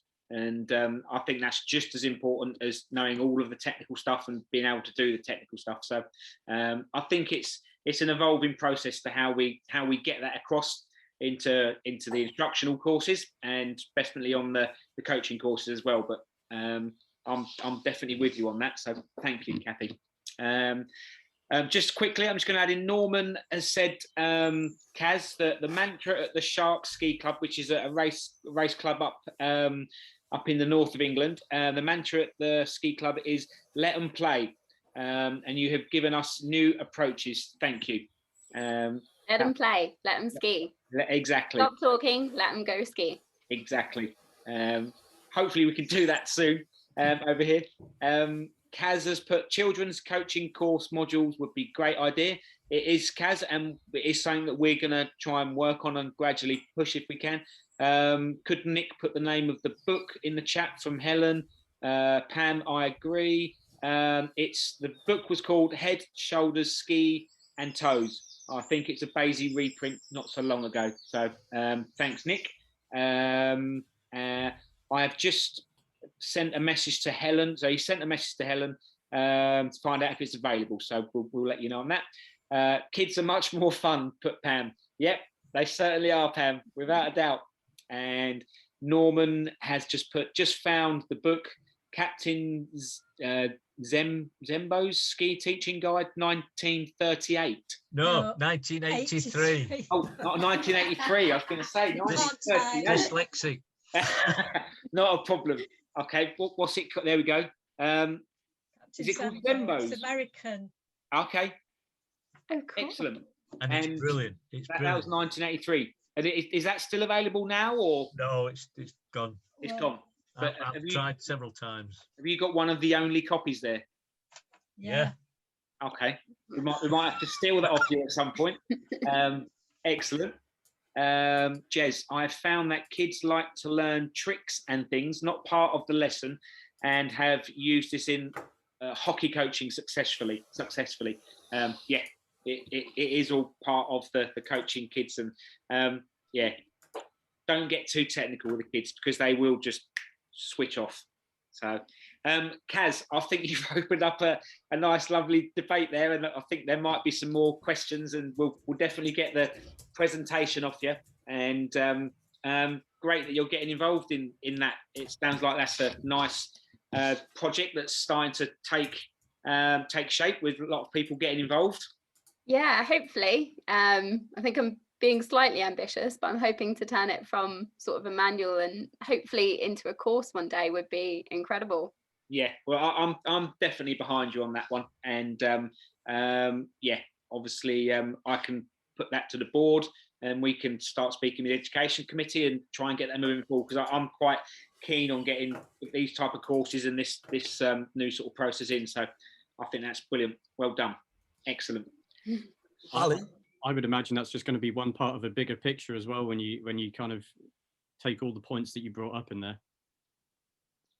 Yeah, you talk rather fast. Sorry about that. No, that's not a problem. Julie's just said that that this would be quite a nice thing to be delivered at Interski. So possibly we could see if we could have some influence on getting that delivered at Interski in a couple of years' time. So Pop up and deliver then at Interski, Kaz. I'll have to start working on my French.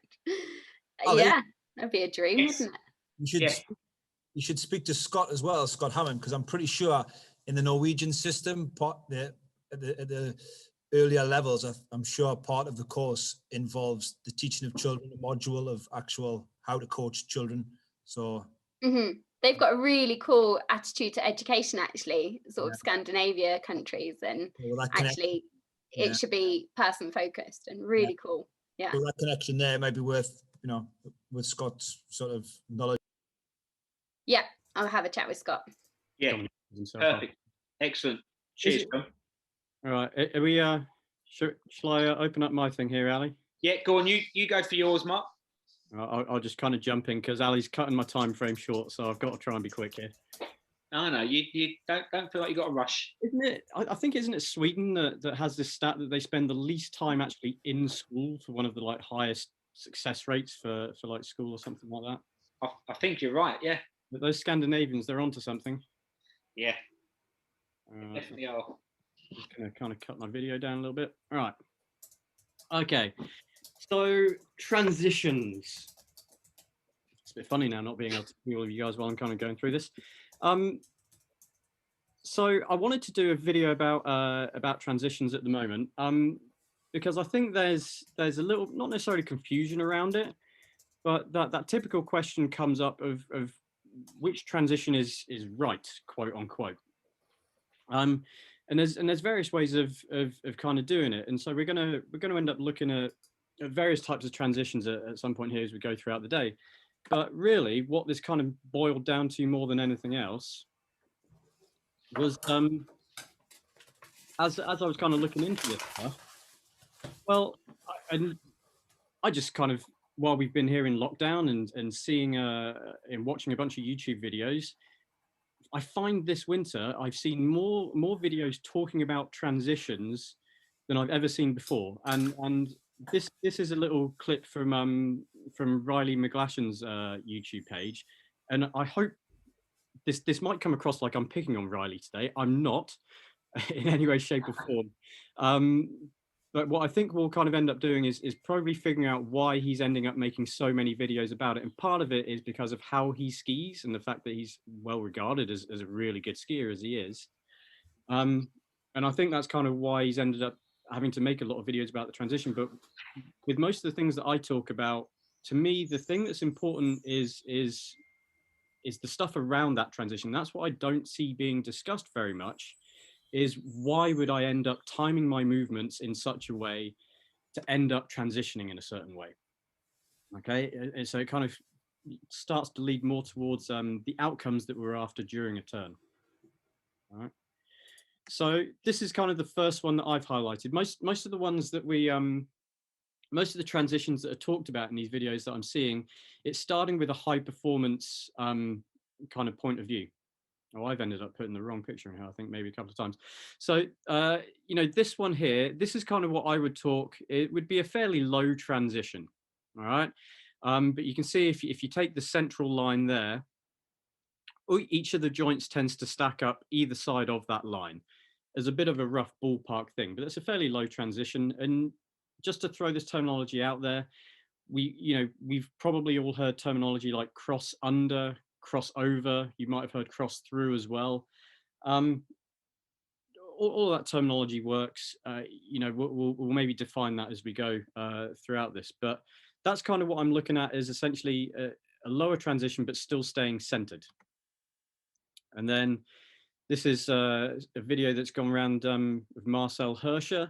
So here we've got pretty darn low transition, and he's actually behind that central line in terms of the majority of mass. All right, and then this one here would be a taller transition, but still around the center.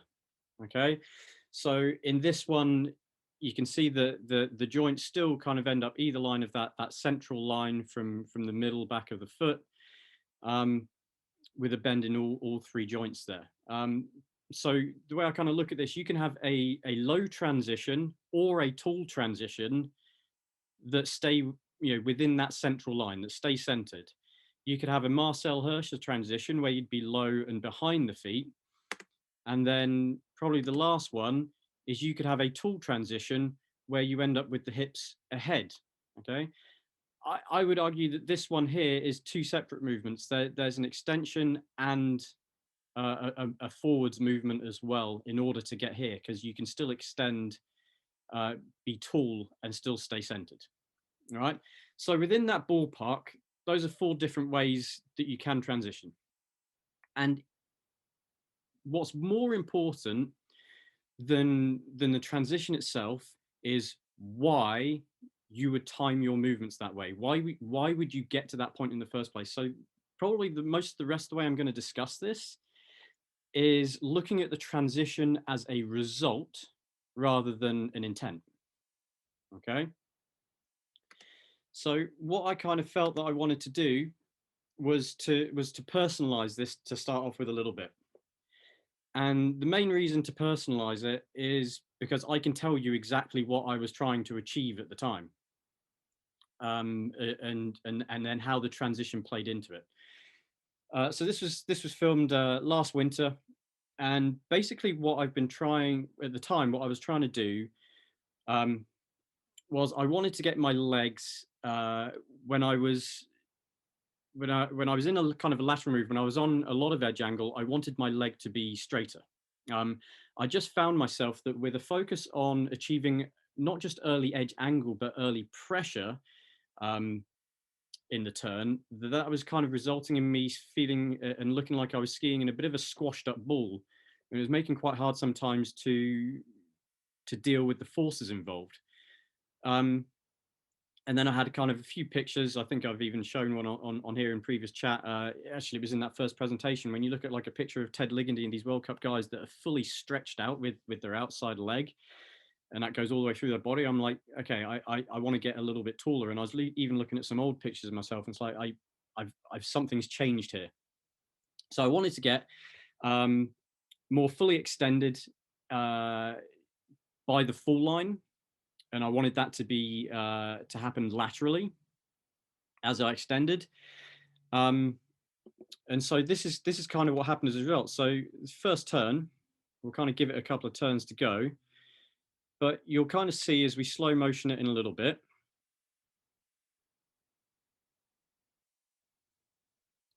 That hopefully I'm in the ballpark of achieving that. So what we're going to do is we'll just watch more than anything else. First of all, what's happening to the outside leg as I go through the turn, okay, and around the corner. And you see right there, that leg's fairly straight and extended, already bending though as we come through, ready to release. Okay, so there, hopefully, even it's not the best angle, but you can kind of see fairly well extended out through there, and then through the end of the turn. Okay, so here, in order to have the ability to extend my leg out and around the turn through to the full line, I have to be low before I have to be bent before I can extend. That should be fairly simple and commonsensical. So that's my reason to stay low through the transition, is in order to have some extension left for the turn.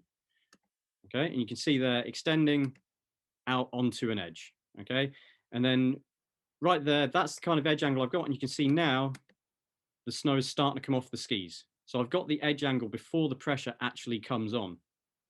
All right, but that right there, as we go through the transition again, that's my reason. That's why I end up being in a lower position as I transition, because I want some movement left to extend through the start of the turn. Now, if we talk about why I would do that, or why I want to do that, well, the kind of simple version of that is what it allows you to, or what I feel it allows you to do, is it allows you to shape the first half of the turn a little bit more aggressively. So what I can do is I can make the first half of the turn the same amount or the same kind of shape as the second half of the turn.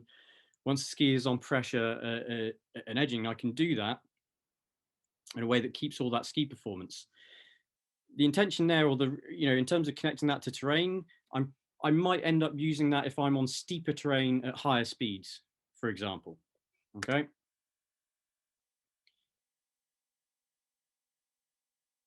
And I believe coming up next, if I haven't add it again. That one probably shows you that extension out a little bit more prevalently. But I will kind of point out that this was all a bit of an exaggeration. This was all a bit of a work in progress with regards to other things that may or may not be happening. Okay, so here, this is more of an intermediate parallel. And what I'm going to do is I'll talk through this and we'll put this in kind of IASI basic principles. Okay, this kind of turn size on flatter terrain, slower speeds, there's less forces involved. So for one thing, there's less vertical movement, less flexion and extension that's needed to manage and deal with those forces. Okay. In addition, I've got more of an emphasis on turning and sliding the ski as opposed to a lot of edge angle with the ski. Okay, so even here, still a little bit of a bend in all the joints, but that taller position, it allows me to slide the ski and turn the leg before I then bend and get that grip. So my reason to be a little bit taller here is, one, the forces aren't so great. I don't need as much edge angle early in the turn. Okay, to control the speed at this level of skiing for skier, I want to be turning my leg a little bit more, which means having that straighter, taller leg a little bit earlier and higher up in the arc.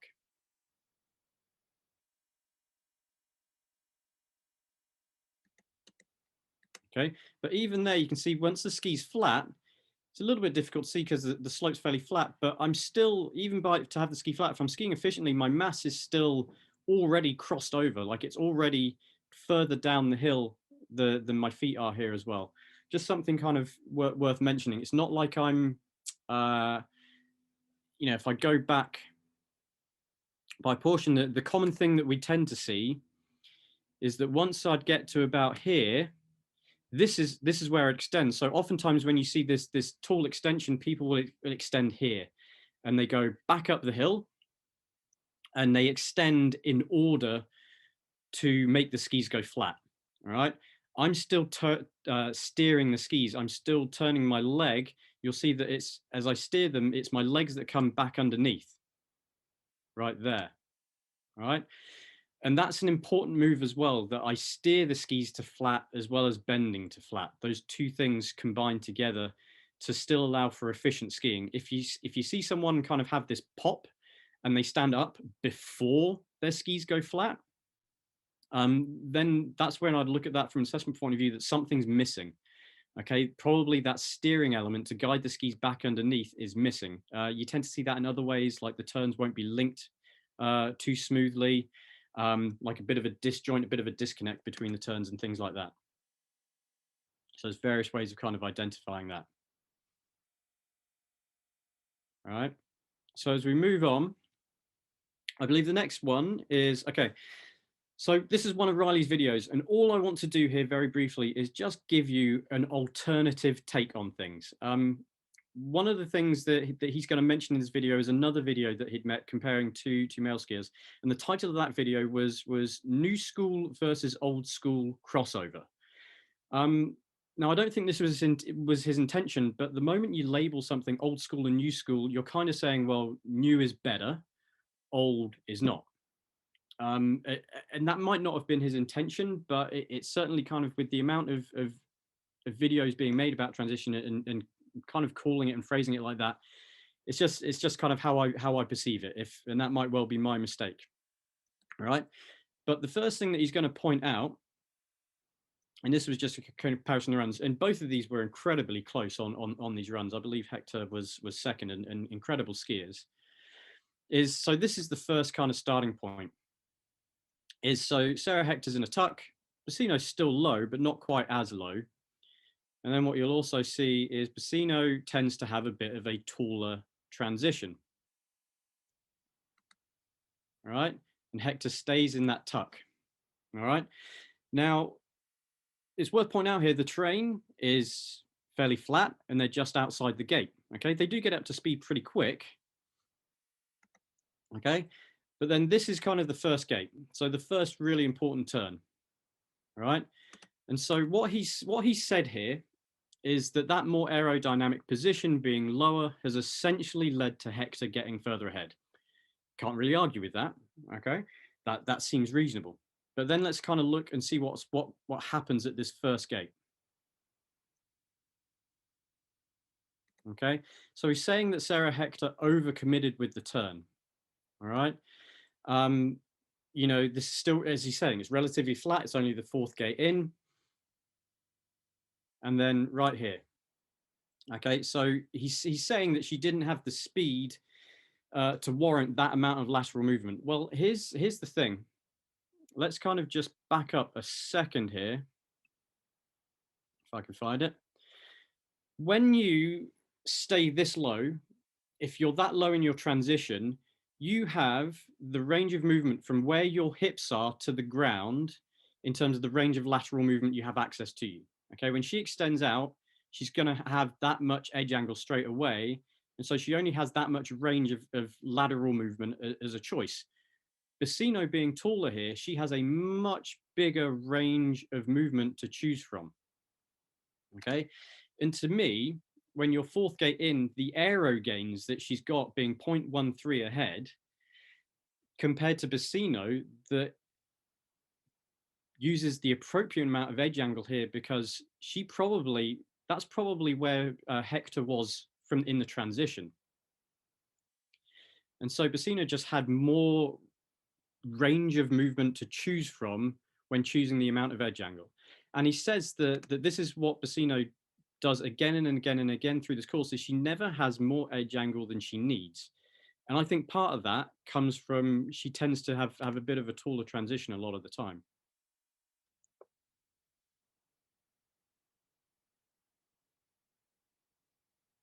Just waiting for it to start back up again. Okay, and this kind of happens time and time again, but you can see like Bassino still uses this slightly lower transition as she goes down and as the speed picks up and the steeper terrain picks up. All right, so she tends to, what I think Bassino does well is she mixes both depending on the terrain and the speed and what she needs to achieve out of her turn. You know, when she gets onto steeper terrain, and I talked about shaping your turn more effectively, well, she's got to get the legs out there and get that first bit of the turn done and get the skis on edge at the fall line and across and over to the next gate.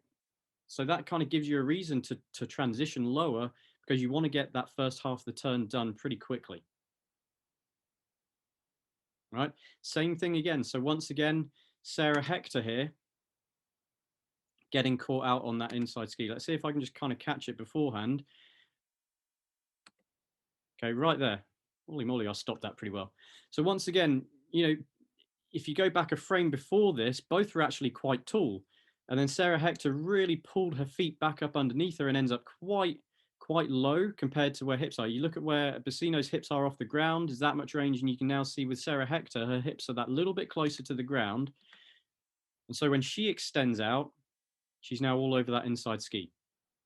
Okay, Bassino once again has the edge angle that she needs, and she's been able to stay a little bit better balanced over the outside ski. So the different take that I wanted to throw on this was as a bit of a consequence. Sorry, we can talk about how, you know, one transition is good and one transition is bad, or you know, enjoying one type of transition a little bit more. For me, it comes down to what do you want to achieve out of the turn, and how do you need to time your movements appropriately. So we've got this clip of Marcel Hirscher. We'll kind of watch it through first of all before we go through the slow-mo.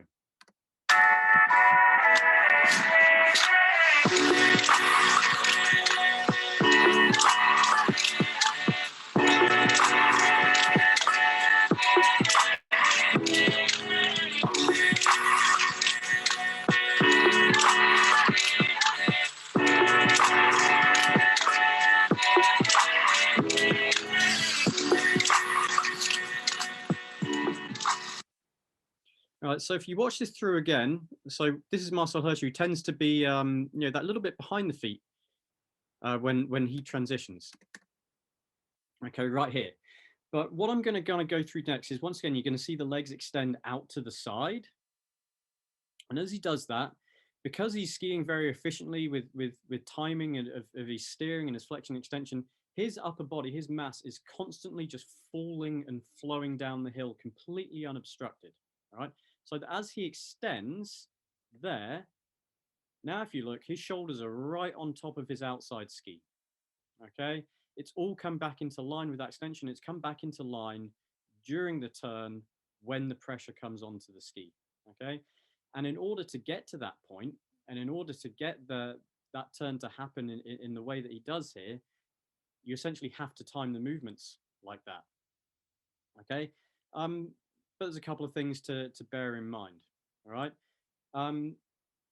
Now, if he were to go slightly taller with his transition there, what tends the way I perceive that is I think you're going to make the first half of the turn take longer. You're going to end up with more of a J shape to the turn as opposed to that perfect C shape.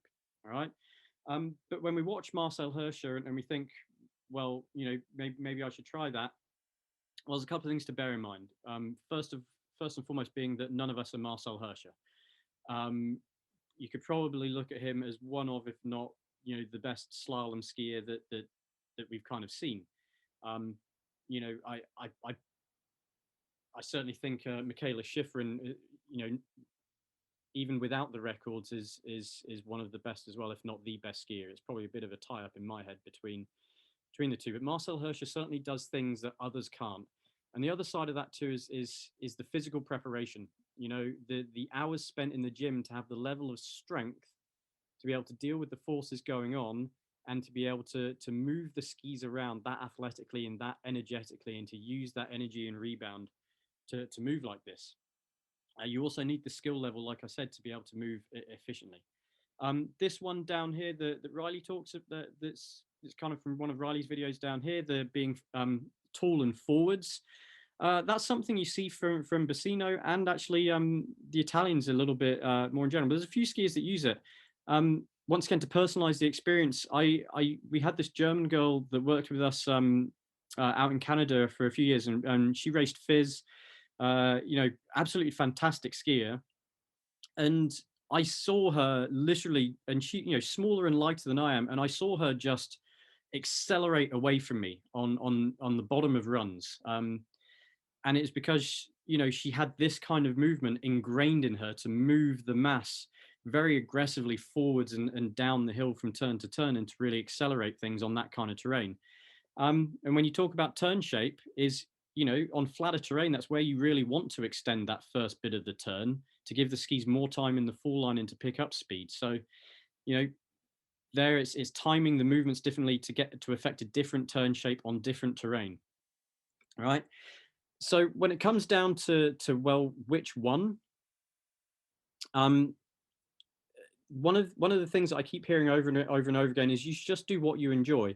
That's absolutely true, but do what you enjoy with regards to the kind of skiing that you enjoy doing. What kind of turn do you want to make? All right. Know what the terrain is in front of you, and it comes into you know, you can put it into all factors of those TP kind of things there.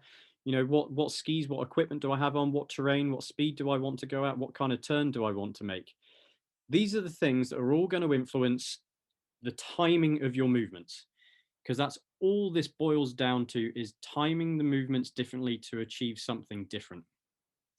So I'll kind of finish this, putting this into IASI terminology in terms of the basic principles, because that tends to, I think, is a very simple and easy to use tool that you can use to understand and answer anything in skiing with regards to why someone is doing something or why you might choose to do something, as well as why something might be going wrong. Okay. And I think this is where I kind of think about it relative to the forces involved, right? That kind of includes the speed and terrain and stuff there. I'm going to use appropriate movements in order to remain balanced and then achieve an effective skill outcome, or a desired skilled outcome. All right. And so that skilled outcome relative to the, you know, that's defined by, you know, your rotation, your edging, your pressure, and your timing. All right. And if you just describe all of these different things that we talked about today in terms of the basic principles, you'll have the answer of why in any given moment, in any given situation, for any given turn type. So that's a little bit of my take on transitions. There isn't a perfect one. It's just timing of movements, and it depends on what you want to achieve. And so, sure, do what you enjoy, but do what you enjoy in the context of an entire turn, not just in the context of a transition. I think one of the reasons why Riley's ended up making a bunch of videos like this is because, one, of how he skis. He tends to use a lower transition, and he says that that's what he enjoys doing. Once again, it's the rest of the turn that he enjoys. It's that kind of turn on that kind of terrain that he's really really enjoying, and the transition is a result of timing his movements in order to achieve what he wants to during a turn. But I think the reason he's had to make so many videos is because, and I haven't watched all of them, and I could be wrong, but I just don't see him talking around why he's making that transition relative to what he's trying to do in the rest of the turn. That's why I think he's been sucked down that path, and the internet being what it is, he's just had a whole bunch of people leaving comments. So he made this video below. He made a video there just showing that he can do an extended transition because people asked him if he could. And so he spent a lot of time just trying to define different transitions and what he means by different transitions and things like that. So he's been sucked down a rabbit hole, which I've tried to, dig out of today by hopefully talking a little bit more around the transitions and talking more about why we'd end up using them today. So hopefully that makes sense. And thanks for listening to me babble on again. Hopefully the majority of those 10 messages there in chat are people saying they had to leave in the middle of me talking.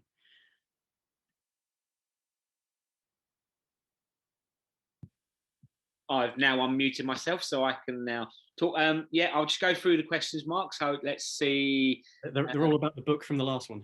Yeah, there is still a few questions about the book, and I found the Kids to Learn yet. Captain Zem yet. If you're a BASI member, it's on the App Store and download Teaching Children to Ski. I think it's free. As a final thought on that transition thing, I think one of the important things when you look at, for example, Marcel Hirscher doing it the way he did, one of the reasons that it works for him is because he still comes into balance at some point during the turn. You might, at Hemel, you see lots of people trying lots of different things and skiing in certain ways. I'm not intending to pick on anyone, but for me, when this is interpreted correctly, there's still movements that mean that the skier comes into balance at some point during the turn, ideally when the pressure is on, because you need when the forces are high enough, you need bone lined up in order to deal with those forces. You need that extension in order to deal with those forces, because muscle's just not going to be able to deal with it on black groomed terrain at high speed. So, it's kind of worth keeping that in mind, that balance and being centered is still an important part of a turn, no matter how you transition and where your balance is in that transition. Yeah, I think I would totally agree with you, Mark. And balance is the balance and the movements, put the timing with that, obviously, I think is the essential part, which makes us an adaptable skier. And obviously people had asked Riley to make these different movements to see if he could do it. Obviously he can do it. He's a very talented skier. And just to tie into, I mean, John might just be about to chime in with some of his stuff, but when John was talking about his inside leg and stuff recently, that's a really important process. And you might hear people talking about softening and bending the downhill leg in order to transition.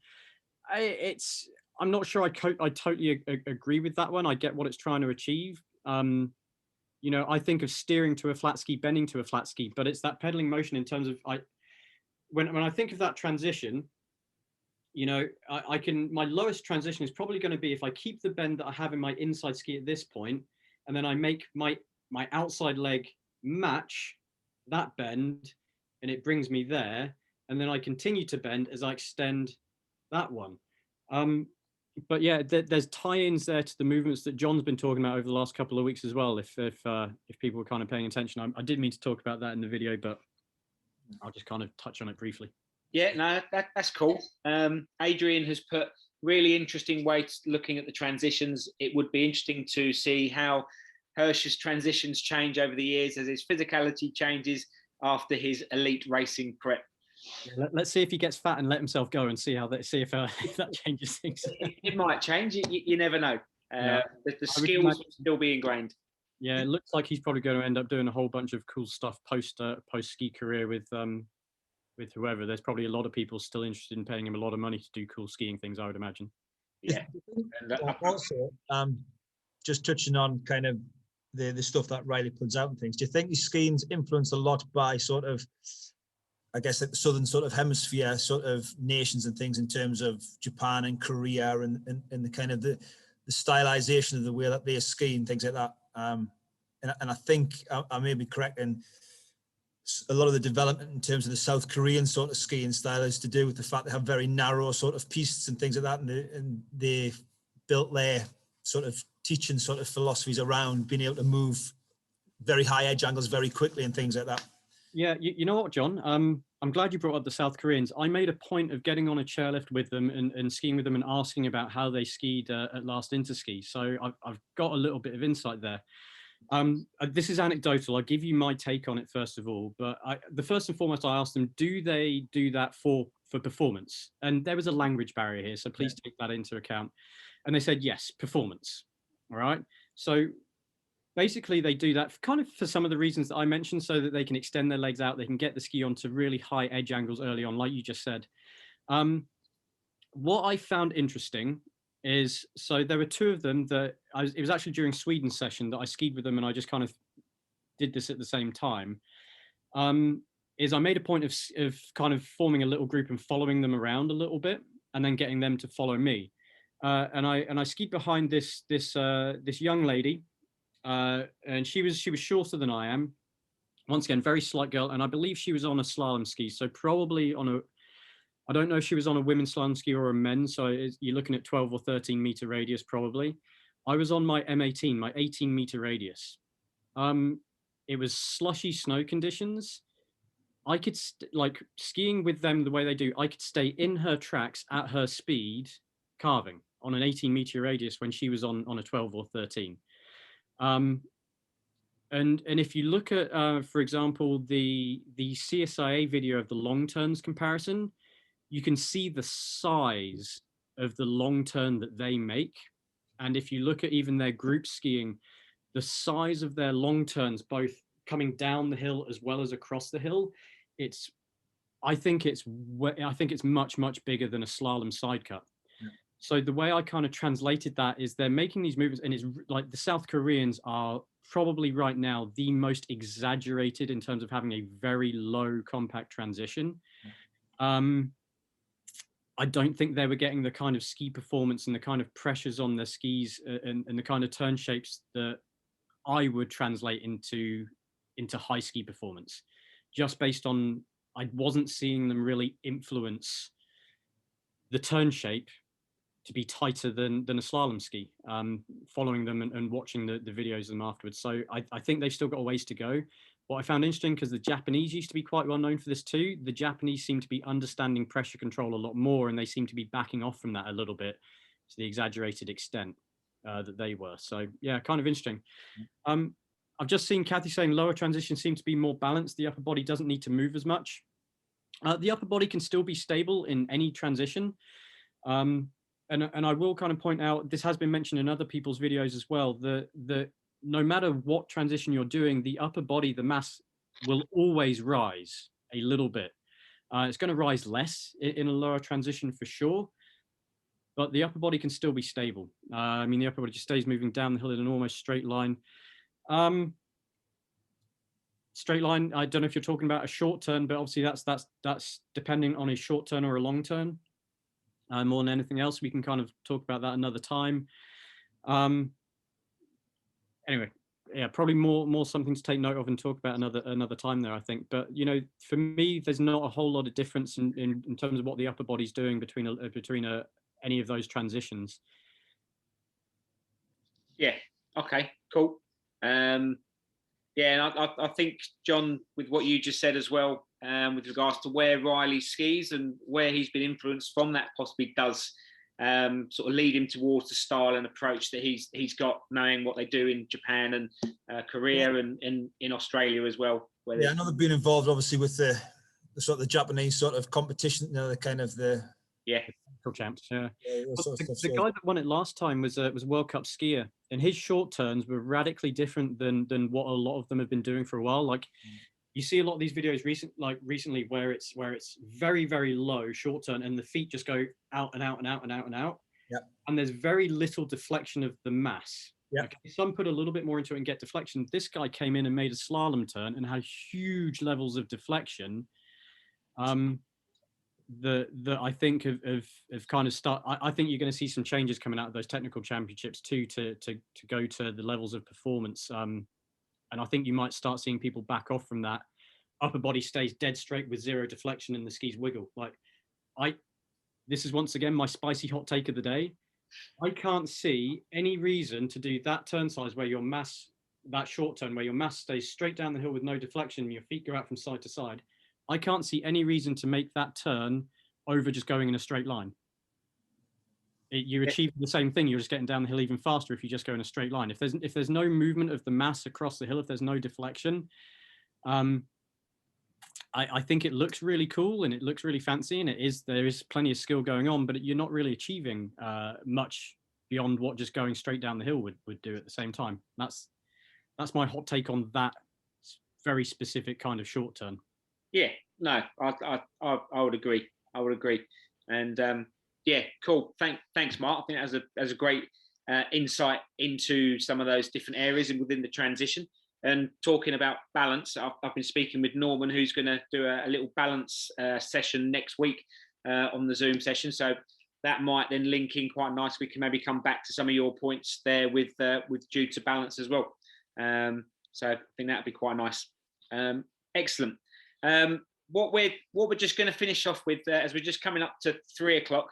Hyatt just found great set of kids games here, and Jez has just put a link into the chat, and again we can get that to people if they're interested. I take it that's obviously going back towards Caroline's session just there, Jez. So thank you for that. Yes, what we're just going to do now is rather than just another presentation, and as it is St. Patrick's Day, and we're all going to go and celebrate later on with a Guinness and maybe a whiskey or two.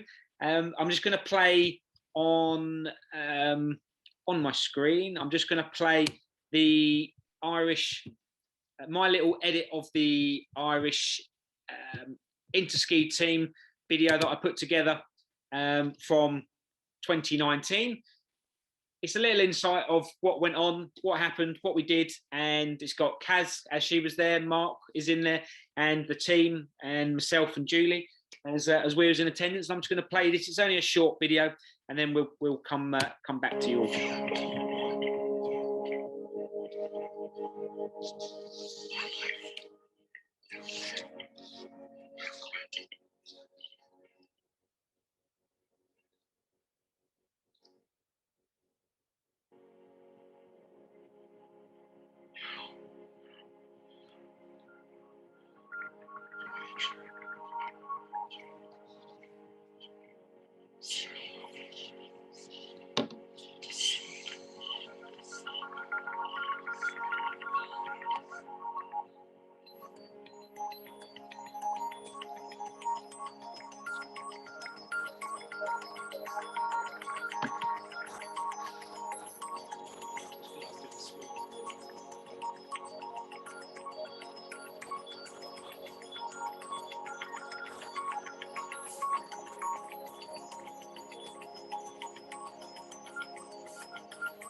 I love the Canadians. They're all in their plaid.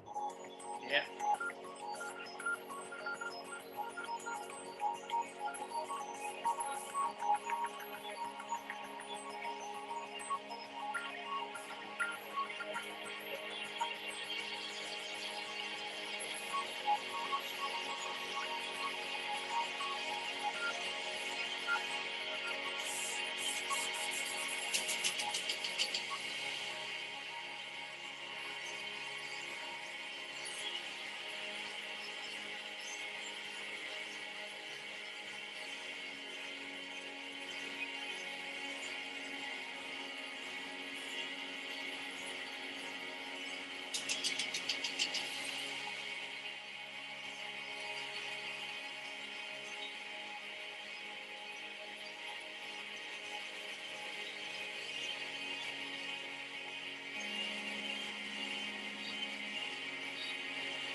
Hi, fella. And what we're going to produce? Not starts here. 20, whatever it is. See ya.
This matches with the external view of the person that's watching you. You're getting two perspectives.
Hopefully there's still a few of you here and you enjoyed watching that. And just sort of going back to what's been mentioned a little bit by Caroline earlier, and Mark's mentioned it and John's mentioned it, and fantastic memories we have of Interski and being there to represent Ireland. It's absolutely fantastic and we love it. And the reason we love it so much is because we're so passionate about snow sports, about skiing, about education, about sharing our information, and I think it brings out the best of us when we're at these events. But to represent Ireland, and especially at the last Interski, where the opening day of the World Congress was on St Patrick's Day, and being 2 years on now, and all of us being stuck in a little bit of the pandemic and not being able to share and enjoy as we did a couple of years ago, hopefully we'll get those days back. And in 2023 when we go to Finland to represent Ireland yet again. We'll hopefully have the days back where we can all mix, mingle, chat, discuss and share our ideas as we all did 2 years ago in Bulgaria, which was a fantastic event. And it just sort of leads me into saying thank you to Caroline today and to Mark and to Matt for their presentations. And my philosophy about skiing and teaching and snow sports is it's a cooperative thing, and we all work together. We've all got slightly different takes, we've got slightly different ideas, and the whole idea behind these sessions is giving you the opportunity to not just hear me and to hear the sound of my voice, but to hear others and to hear their views and to hear their points, and for everyone to be able to ask questions and to try and pick the brains of these experts that we're gradually gathering along this journey we've had through this lockdown, and hopefully share their knowledge and my knowledge with you all. So hopefully it gives you a bit of enlightenment in these times that we're currently in. So thanks to Mark, Caroline and Matt for today. And if anyone's got any questions they want to chuck into the group, then feel free to do so. But we'll leave you on that lovely little end note of it's St. Patrick's Day. Let's go and enjoy it, and hope everyone is doing well. And we look forward to seeing you all in a couple of weeks' time. A week's time, next Wednesday. And thanks for listening. And if anyone's got any other thoughts, then please feel free to send us an email in. But thanks to everyone that got involved today, and for the guys that delivered their sessions. Excellent, as always. Much appreciated. And take care, and we'll see you all soon. Yep. Thank you. Great sessions. Thank you. Thank you, guys. See you all soon. As always. Happy Cheers, St. Ali. Patrick's Cheers, Day. everybody. Thank you very much. Pleasure, absolute pleasure. Thanks, Ciao. everyone. Cheers, Ali. Pleasure. Thanks, Yeah. guys. See you, Greg. Take care. Yeah. Yes. Thank you. See you. Bye now. Bye now. See you soon. Bye. I'll speak to you Friday, Norman. Okay. Do. Nice one. Cheers.